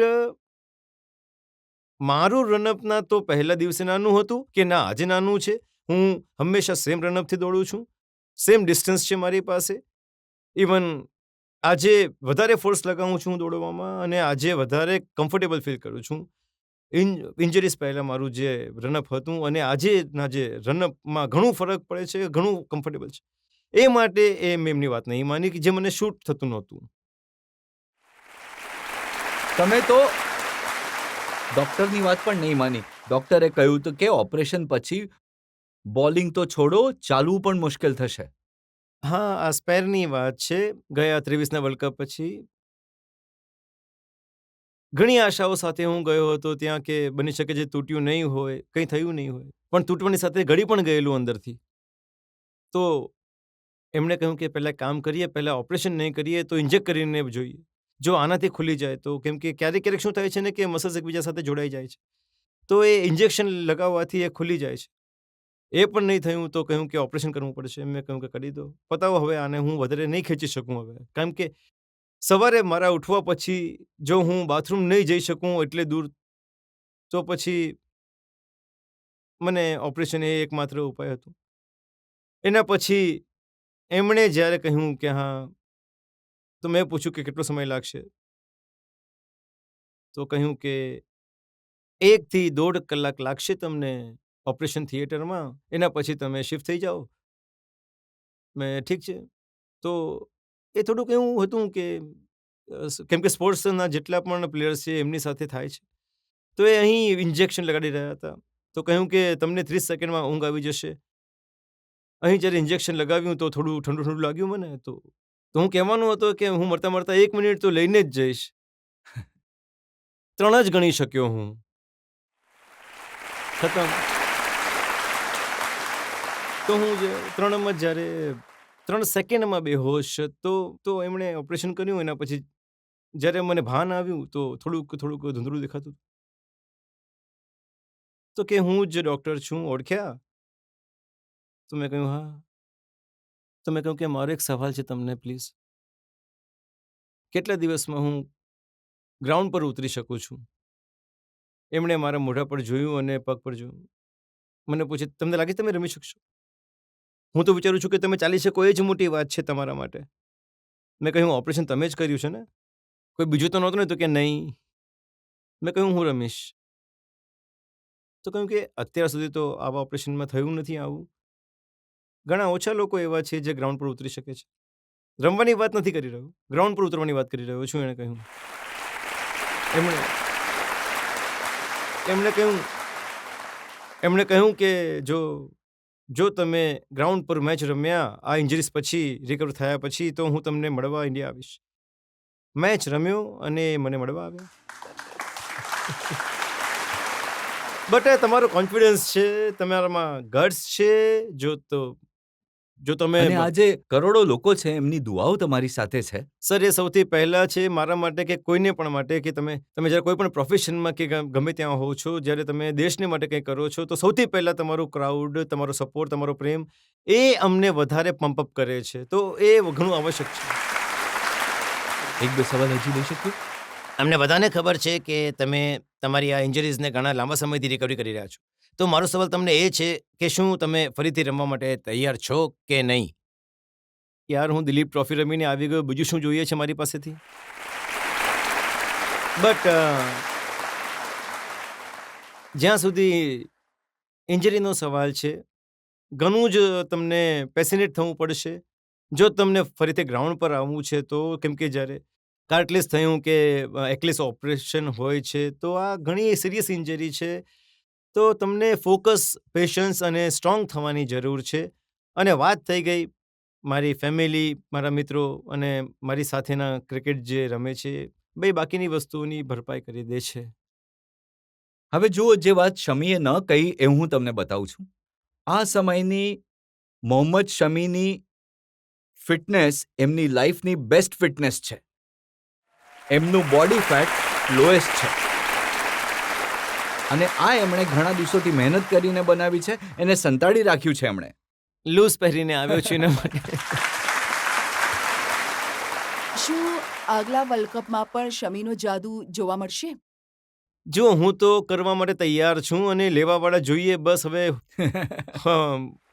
હોપફુલી કે મારું પણ હંમેશા એવું જ રહ્યું છે કે હવે જેટલું પણ મારું ક્રિકેટ કરિયર છે અને જેટલા પણ ગોલ્સ છે, એ આગળ હું વિધાઉટ ઇન્જરીઝ રમવું અને પ્રયત્ન કરું. અને જ્યાં સુધી વર્લ્ડ કપનો સવાલ છે, પ્રયત્ન તો જરૂર કરીશ અને જો નસીબમાં હશે તો આગળ હું જરૂર રમીશ. અહીં હજી એક બ્રેક માટે રોકાઈશું અને બ્રેક બાદ આપકી અદાલતમાં મોહમ્મદ શમી પર આરોપો અને સવાલોનો વધુ એક દોર. મારા પર તો આરોપો લાગેલા છે. મને લાગે છે કે ગયા 6-7 વર્ષોમાં તો કદાચ આટલા તો ટેરરિસ્ટ પર નહીં લાગેલા હોય જેટલા મારા પર લાગે છે. Welcome back. આપકી અદાલતમાં આજે આપણે સવાલ પૂછી રહ્યા છીએ, કેસ ચલાવી રહ્યા છીએ મોહમ્મદ શમી પર. આપકી અદાલતમાં આગલો આરોપ. આપકી અદાલતમાં સ્ટાર ક્રિકેટર મોહમ્મદ શમી પર આરોપ છે કે એમણે જીવનને યોગ્ય રીતે હેન્ડલ નથી કર્યું. શમી, તમે ભારતની ક્રિકેટની શાન છો. કરોડો લોકો તમને પ્રેમ કરે છે. તમે હમણાં જોઈ શકો છો તમારા કેટલા દીવાના છે લોકો. પણ પોતાના કરિયરની પીક પર 2018માં તમે કોચ રવિ શાસ્ત્રી પાસે ગયા અને તમે કહ્યું કે હું ક્રિકેટ છોડવા માંગુ છું. બેંગ્લોર NCIની વાત છે. એ સમયે 2015ની ઇન્જરી થઈ હતી, તો એનો થોડો અપ એન્ડ ડાઉન ઇસ્યુ ચાલી રહ્યો હતો. મારી સામે સિચ્યુએશન હતી કે હું 2 કિલોમીટર નહીં ભાગી શકતો હતો. આ વોર્મઅપ થઈ જતું હતું, આમાં સ્વેલિંગ થઈ જતી હતી. ટર્નિંગને મારે ડૉક્ટરે ના પાડી હતી, તમે વધારે ટર્નિંગ નહીં કર્યો કેમ કે જેમ યોમાં થાય છે, ફિટનેસ ટેસ્ટમાં જઈને તમે આવી જાઓ. એ ના પાડી રહ્યા હતા અને હું 2 કિલોમીટર દોડ્યો અને મને સ્વેલિંગ આવી ગઈ. અફઘાનિસ્તાનની ટેસ્ટ હતી કદાચ બેંગ્લોરમાં. તો મેં કહ્યું કે યાર આ શું લાઈફ છે યાર. તમારી ક્રિકેટમાં હું ઇન્જર થાઉં છું, તમારા ડૉક્ટર્સની સામે હું ટ્રીટમેન્ટ કરી રહ્યો છું. તમે મને કહો બોલ નાખવાનો છે, તમારે કેટલા નખાવા છે મારી પાસે બોલ? જે પણ હોય, હવે આ ટેસ્ટ મારા નીને અકોર્ડિંગ નથી જઈ રહી. તો એક દિવસ પહેલાં મેં ના પાડી દીધી, નહીં હું ડૉક્ટરે ના પાડી છે, આ યો હું નહીં કરી શકું. તમે મને બીજો કોઈ ટેસ્ટ આપી દો. તો બોલ્યા, યાર હમણાં તો આ યો-યોનો જે ઓપ્શન છે તો એ કરવું પડશે. તો મેં કહ્યું, યાર એનાથી સારું છે કે ક્રિકેટ છોડી દઉં હું. તો મેં એને ગુસ્સામાં કહ્યું હતું. તો મેચ થઈ, પછી મેચ પછી ફરીથી એ બંને આવ્યા, પહેલાં તરુણ સર અને પછી એ કે ગુસ્સો નહીં કરવાનો, મને ખબર છે કે તું કેટલો પ્રેમ કરે છે ક્રિકેટને. મેં કહ્યું, ત્યારે જ તો હું કહી રહ્યો છું કે તમારે સમજવું જોઈએ કે બધા એક પેજ પર નહીં આવી શકે, અથવા જેની સિચ્યુએશન આવી હોય એનો બીજો કોઈ ટેસ્ટ લો. તો કહ્યું, તું ગુસ્સો શાંત કર, તું આ વાળી ટેસ્ટ મેચ નહીં રમ, તું તારી ફિટનેસને ઇમ્પ્રૂવ કર અને પછી જ હું તારી સાથે વાત કરીશ. તો આ એ રીતની વાત થઈ હતી. એક બીજો સમય આવ્યો હતો જ્યારે ફેમિલીમાં પ્રોબ્લેમ્સ થયા હતા. તમારી વાઈફે જાતના આરોપો લગાવ્યા, તમારી ઉપર ડોમેસ્ટિક વાયલન્સનો કેસ કર્યો, 498નો કેસ કર્યો, પોલીસમાં જવું પડ્યું. એ સમયે પણ દિલ તૂટ્યું હતું? દુઃખ તો બધાને થાય છે, બટ લાઈફનો હિસ્સો છે. કંઈક ને કંઈક શીખવીને જાય છે, કંઈક ને કંઈક એટલે કે લાઈફમાં એવી વસ્તુઓ થાય છે કે હા, માણસને વિચારવા માટે હોવું જોઈએ કે એની પાસે કે હા સાહેબ, મેં કઈ ભૂલ કરી છે લાઈફમાં. હું માનું છું કે કદાચ મારી લાઈફની સૌથી મોટી ભૂલ એ જ છે કે, અને નથી કરતો કોઈને બ્લેમ, કદાચ નસીબ હશે મારા. પણ આજે જ્યારે તમે રમો છો તો એના પર પણ ફોકસ જોઈએ, મેન્ટલ સ્ટ્રેન્થ જોઈએ. તો કઈ રીતે કર્યું બંને વસ્તુને બેલેન્સ? સર, ઘણું ડિફિકલ્ટ છે. ઘણી જ એટલે કે પિંચ કરવાવાળી વસ્તુ છે અને ડિસ્ટર્બ કરવાવાળી વસ્તુ છે. અને જ્યારે તમે આટલું કોમ્પિટિટિવ ગેમ રમી રહ્યા છો તો ઘણું મુશ્કેલ થાય છે કે તમારે બંને તરફ સ્વિચ કરીને જોવાનું હોય છે. ક્યાં અહીંયા શું ચાલી રહ્યું છે, ત્યાં શું ચાલી રહ્યું છે. ઉપરથી મેન્ટલી પ્રેશર તમને ગેમનું પણ હોય છે. શમી, મને યાદ છે એ સમયે તમે આ ફેમિલી ડિસ્પ્યુટનો રસ્તો વાતચીત કરીને કાઢવા ઈચ્છતા હતા. ઘણી કોશિશ કરી હતી તમે? સર, ટ્રાય કરી હતી, કારણ કે કોઈ નથી ઈચ્છતું ઘરમાં ક્લેશ થાય, કોઈ નથી ઈચ્છતું કે ઘરમાં પ્રોબ્લેમ્સ થાય. સ્પેશિયલી જ્યારે તમે કન્ટ્રીને માટે સર્વિસ કરી રહ્યા છો તો અનવોન્ટેડ સ્ટ્રેસ નહીં લેવો જોઈએ. તો કોશિશ જરૂર કરી હતી. હવે એ સામેવાળા ઉપર છે કે શું ઈચ્છે છે, શું નથી ઈચ્છતા. નથી કરવું તો ઠીક છે, પેશન્સ રાખવું પડશે મારે. કારણ કે આજકાલ તો સોશિયલ મીડિયાનો જમાનો છે, તો પબ્લિક ડોમેઇનમાં બધી વસ્તુઓ આવી જાય છે. કોઈ કંઈ પણ કહી શકે છે અને ઘણી ખરાબ વાતો કહેવામાં આવી. સર, ખરાબ વસ્તુઓ તો બોલવામાં આવે છે, પણ આજકાલ તો એ વસ્તુઓ બની જાય છે જે નથી હોતી. એનાથી સૌથી મોટો ડર રહે છે કે જે વસ્તુ નથી એ પણ આવી જાય છે. કાલે તો હું એક ફોટો જોઈ રહ્યો હતો, મને પોતાને નથી ખબર કે હું ક્યારે ગયો હતો. તો આવી વસ્તુઓ ઘણી આવી જાય છે જ્યાં સુધી મારા ઉપર આરોપો તો લાગેલા જ છે. મને લાગી રહ્યું છે કે ગયા 6-7 વર્ષોમાં તો કદાચ એટલા ટેરરિસ્ટ અટેક પણ નહીં થયા હોય જેટલા મારા પર આરોપો લાગ્યા છે. તો કંઈ નહીં કરી શકીએ સર. પણ સારી વાત એ છે કે જે લોકો તમને જાણે છે, ઓળખે છે, તમારી સાથે રમે છે, કપિલ દેવ, મહેન્દ્રસિંહ ધોની, વિરાટ કોહલી, બધાએ પબ્લિકલી કહ્યું કે શમીના વિશે આવી કોઈ વાત ડોમેસ્ટિક વાયલન્સની, કોઈ જુલમની એ સાચી ન હોઈ શકે. સર, મારા ઘરમાં સ્પેશિયલી છોકરીઓને મને લાગે છે કે છોકરાઓ કરતાં વધારે જશ્ન મનાવવામાં આવે જ્યારે કોઈ છોકરી જન્મે છે ઘરમાં અમારા. તો મને નથી લાગતું કે અમે છોકરા પણ બોર્ન થયા અમારી ફેમિલીમાં, પણ છોકરીઓ જ્યારે જન્મે છે તો અમારે ત્યાં અલગ જ એક પ્રકારની ઉજવણી થાય છે. તો અમારા ઘરમાં એવું ક્યારે નથી થયું કે હા, અમે કોઈની સાથે અત્યાચાર થાય. આજ સુધી મને નથી લાગી રહ્યું કે મેં ક્યારે પપ્પાને, દાદાને કે કોઈને પણ ખીજવાતા જોયા હોય, કોઈને પણ ઘરમાં કે ક્લેશ થતા જોયો હોય. અમારા ઘરમાં નથી થતું. બટ ઠીક છે, આ વસ્તુ નસીબ માની લો, જે થવાનું છે એ થઈ જાય. ઠીક છે, હવે માનીને ચાલી રહ્યા છે અને એ જ વસ્તુ. પણ એટલે જ ઘણા દુઃખી હતા, એટલે જ તમે આત્મહત્યા કરવાનું વિચાર્યું? ઘણો ડિફિકલ્ટ ટાઈમ હતો એ સર, યાર. કારણ કે ક્યારેક રિસ્પોન્સિબિલિટી તો આવી જ નહીં હતી. કારણ કે જ્યારે પપ્પા જીવતા હતા ત્યારે અમને ત્રણેય ભાઈઓને કંઈ ખબર જ નહોતી. ઇવન કઈ બેંકમાં અકાઉન્ટ છે એ પણ ખબર નહોતી. તો અચાનકથી આ બધું થઈ જવું અને આ બધી વસ્તુઓ થવી ઘણું જ ડિફિકલ્ટ હતું. સમજ નહોતી પડી રહી કે એવો વિલન બની ગયો કે સમજમાં નહીં પડી કે શું થઈ ગયું.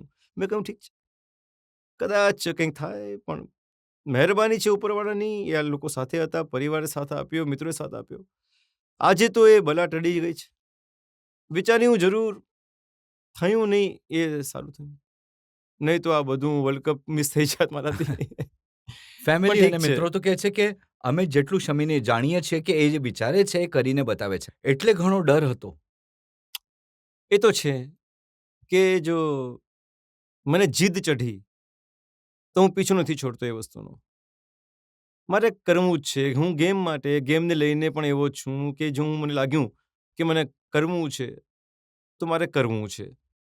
કારણ કે હું એવો જિદ્દી ટાઈપનો છું, બટ હાર્મ નથી પહોંચાડતો. આ હંમેશાથી હું કરું છું કોશિશ કે જો મને ગુસ્સો પણ છે ક્યારેક તો હું તો એકલામાં જતો રહું છું. ફેમિલી પણ નથી આવતી ઉપર. મારું હંમેશાથી હું જ્યાં પણ રહું છું મારો રૂમ હંમેશા ઉપર રહે છે કે જેમાં માણસે ફ્લોરની ઉપર જવું પડે. તો બધા સમજી જાય છે કે જ્યારે હું ઉપર છું તો મતલબ હવે ઉપર નથી જવાનું. તો પ્રાઇવસી પણ મળે છે, શાંતિ પણ મળે છે, પોતાની પણ ઘણી બધી વસ્તુઓ હોય છે. તો હું કોશિશ કરું છું ફેમિલીની સાથે હું હંમેશા ટાઈમ સ્પેન્ડ કરું. હવે પપ્પા તો છે નહીં, મમ્મીને સાથે લઈને ચાલું છું. આ બધું જ. તો આ જે નેગેટિવ સિચ્યુએશન હતી એને પોઝિટિવ કેવી રીતે બનાવી? બધું આ લોકોએ બનાવ્યું છે ભાઈ. કારણ કે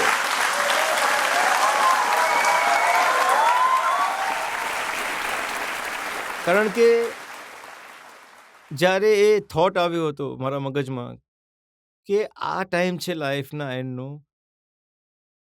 તો એ થોટ પણ આવ્યો હતો કે જે વસ્તુએ આટલું નામ આપ્યું, જે વસ્તુ માટે મીડિયા આટલું પાછળ પડ્યું છે, એની છોડીને આ જમ્પના ચક્કરમાં એ થોટ, એ પ્રેમ, એ વસ્તુઓ યાદ આવી.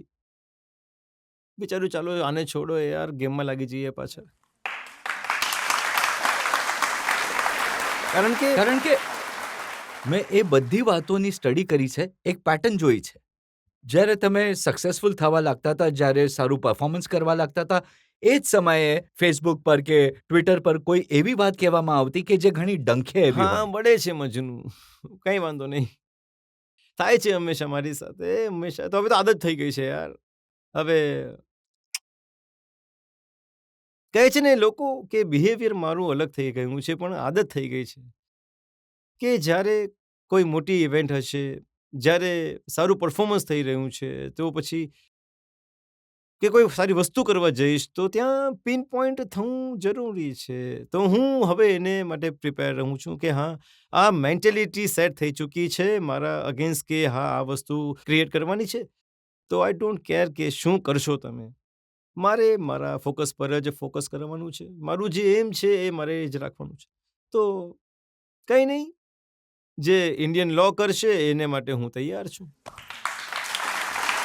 કેમ કે 2023ની જે પરફોર્મન્સની તમે વાત કરી રહ્યા હતા કે જે રીતનો બોલ તમે ઈચ્છતા હતા એવો બોલ પડતો હતો, જેટલી વિકેટ ઈચ્છતા એટલી વિકેટ મળતી હતી અને આખી દુનિયા જોઈ રહી હતી મોહમ્મદ શામીને. મને લાગે છે એ પીક હતું એક રીતે એડમિરેશનનું, પ્રેમનું, ઇજ્જતનું, આદરનું. એ સમયે તમારી વાઈફે સોશિયલ મીડિયા પર લખ્યું કે હું ક્રિકેટ પસંદ નથી કરતી, શમીની દીકરી ક્રિકેટ પસંદ નથી કરતી. તો આ વાતો હર્ટ તો કરે છે. આ બધું કહેવાથી દુનિયા નથી બદલાઈ જતી. તમે સોશિયલ મીડિયા પર પણ તમે જોયું હશે, બાળકી જ્યાં સુધી ક્રિકેટ પસંદ કરે છે, બાળકી જ્યારે 7-8 મહિનાની હતી ત્યારથી ટીવી જુએ છે, એ ક્રિકેટ જુએ છે, એને ખબર છે કે ક્રિકેટ શું વસ્તુ છે. કોઈના કહેવાથી કંઈ બદલાતું નથી, કોઈના કહેવાથી કોઈ વિલન નથી બની જતું. તો હંમેશા હું જે માનું છું, હું તો હંમેશા કોશિશ કરું છું કે જેટલું ફાઇટ કરી શકું કરી લો લાઈફમાં. એક દિવસ આંખો બંધ થઈ જવાની છે, અહીં જ રહી જવાનું છે, જે આપણો સાથ છે. પબ્લિકમાંથી એક બે સવાલ આપણે લઈ શકીએ? તમારા દોસ્ત, તમારા ફેન્સ તમારું વસેલું ઘર ફરીથી જોવા માંગે છે. તો તમારો શું વિચાર છે આના પર? દરેક માણસ લગ્ન કરે છે, ફેમિલી બનાવે છે, પૈસા કમાય છે, બધું એક સેટિસ્ફેક્શન છે માણસનું. હું હંમેશા એવું જ વિચારું છું કે યાર, લોકોને લગ્નનું હોય છે, એ તો મારી થઈ ગઈ છે. બાળકોની હોય છે, બાળક છે મારી પાસે. પૈસાની હોય છે, એ તો આપી જ રહ્યો છે ઉપરવાળો હજી પણ. હવે લાઈફમાં એક જ વસ્તુ હોય છે, હેપીનેસ. એ તમારી ફેમિલી તમને આપી શકે છે. તમને જેણે જન્મ આપ્યો છે એનાથી વધારે ખુશી અન્ય કોઈ નહીં આપશે.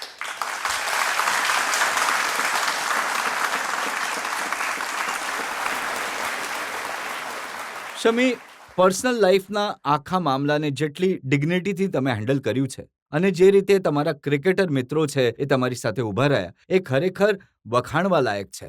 અને હું પ્રશંસા કરીશ કે તમે આ આખા મામલાને ઘણી જ શાલીનતા સાથે હેન્ડલ કર્યું છે. એક બે સવાલો હજી લઈ શકીએ? સોશિયલ મીડિયા પર તમારા વિશે ઘણા બધા મીમ બને છે, ખાસ કરીને વર્લ્ડ કપ પછી. મીમ્સની જ્યાં સુધી વાત છે, હું એક જ બાબતે મીમ્સને એન્જોય કરું છું. અને એ રીતે એન્જોય કરું છું કે અમુક લોકોને બળતરા તો જરૂર થાય છે, પણ કોઈને જરૂર મારા કારણે હસવાની તક મળે છે તો હસી લો. હું એ રીતે પણ એન્જોય કરું છું. મારા કારણે હસ્યા એ લોકો. જો તમને તક મળે છે કોઈ અન્ય દેશમાં રમવાની, તો તમે કયા દેશ માટે રમશો? હું પાગલ છું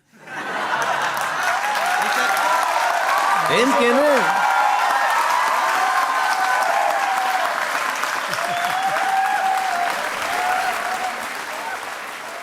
ઇન્ડિયા નંબર 1 ટીમ છે, પરંતુ નંબર 2ની ટીમને જોવા માંગતો તો તમે કઈ ટીમને નંબર 2 આપશો? સર, જેટલો બ્લડમાં પાવર છે એટલું અહીં જ ખતમ કરીને જઈશ, એના પછી ઘરે.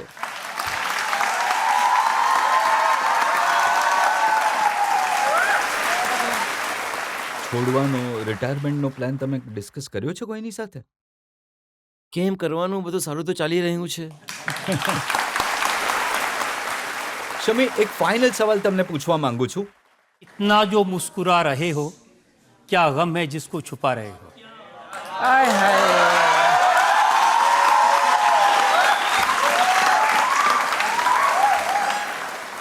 એ ગમ કદાચ તમને પણ પસંદ આવશે. એકવાર વર્લ્ડ કપ જીતવો છે, બસ યાર, એ થઈ જાય. શમી, અમે તમને દરેક પ્રકારના સવાલો પૂછ્યા, તમારી લાઈફ પર, તમારી બોલિંગ પર, તમારા મિત્રો પર, તમારા જીવન પર. તમે કોઈ સવાલ ડક ન કર્યો, કોઈ બાઉન્સર ન માર્યો. દરેક સવાલોના સીધા સીધા જવાબો આપ્યા. આપણે એક બ્રેક માટે રોકાઈશું અને બ્રેક બાદ સાંભળીશું આપકી અદાલતમાં આજના જજ, રિટાયર્ડ અમ્પાયર અનિલ ચૌધરીનો નિર્ણય આજના કેસ પર.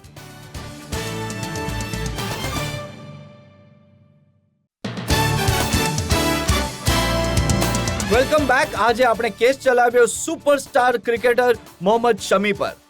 હવે સમય છે આપકી અદાલતમાં આજના જજ અનિલ ચૌધરીના નિર્ણયનો. શમીને તમે ઘણા બધા અઘરા સવાલો પૂછ્યા અને ઘણી શાંતિથી એમણે જવાબો આપ્યા. આ ગ્રાઉન્ડ પર આટલા શાંત નથી, ઘણા અગ્રેસિવ છે, પરંતુ વ્યવહારમાં ઘણા નમ્ર લાગ્યા, ઘણા ટાર્ગેટેડ રહ્યા. એ હંમેશા ફોકસ રહ્યા, નકામી બાબતો સાંભળી અને કાઢી નાખી. આજે એમણે કોઈ નો બોલ નહીં કર્યો, એમ તો કરે છે, તો મારા હિસાબે એમણે ઘણી બધી બાબતો ઘણા કામની કહી. ટીમ મેન છે ઘણા. મારું માનવું છે કે ફાસ્ટ બોલિંગ ક્રિકેટર સૌથી મુશ્કેલ કામ છે. બાકી બધી વસ્તુઓ પણ પોતાની જગ્યાએ છે, પણ ફાસ્ટ બોલિંગમાં તમને હંમેશા એનર્જી જોઈતી હોય, જોશ જોઈએ. ફિટનેસ મને એમની ઘણી સારી લાગી રહી છે. મેં એમને ઘણા પહેલેથી જોયા છે અને ભારત માટે ઘણા એવા બોલર છે જેમની જે સીમ છે, જે પેસ પર એ કહી રહ્યા છે, કોઈ ઓછી નથી કહી રહ્યા. 140 બોલ ફેંકે છે. 140 સારી પેસ માનવામાં આવે છે ક્રિકેટમાં, અને એમની જે સીમ છે, સ્વિંગ છે, એ કાબિલે તારીફ છે. ઘણા સારા જવાબો આપ્યા તમે. મારા હિસાબે એમના બધા આરોપો આજે મુક્ત કરી દેવામાં આવે છે અને વેરી વેલ ડન. અને તમે ફિટ બને રહ્યો અને નો બોલ ન કરો. મને યાદ છે કે એક મેચમાં નો બોલ રસલને બોલ કરી નાખ્યો અને એ મેચ એમની ટીમ હારી ગઈ અને કેકેઆર જીતી ગઈ હતી. Well done. એ મારી ભૂલ નહોતી. હા, કંઈ કહેવા માંગે છે, સાંભળો. એક મિનિટ DRS આવી ગયું. મિનિટ. ડીઆરએસ એ મારો નો બોલ નહોતો, એ ફિલ્ડિંગનો નો બોલ હતો. બિલકુલ યાદ છે. એ મારો નો બોલ ન હતો, એ મારો નો અશ્વિને- બોલ લગભગ 1 કે 2 નો બોલ હતા. અશ્વિન કેપ્ટન હતા, એમણે સર્કલમાં એક માણસ ઓછો રાખ્યો જી હતો. જી જી, એ મારી નો બોલ નહીં હતો, હું ખારીજ કરું છું.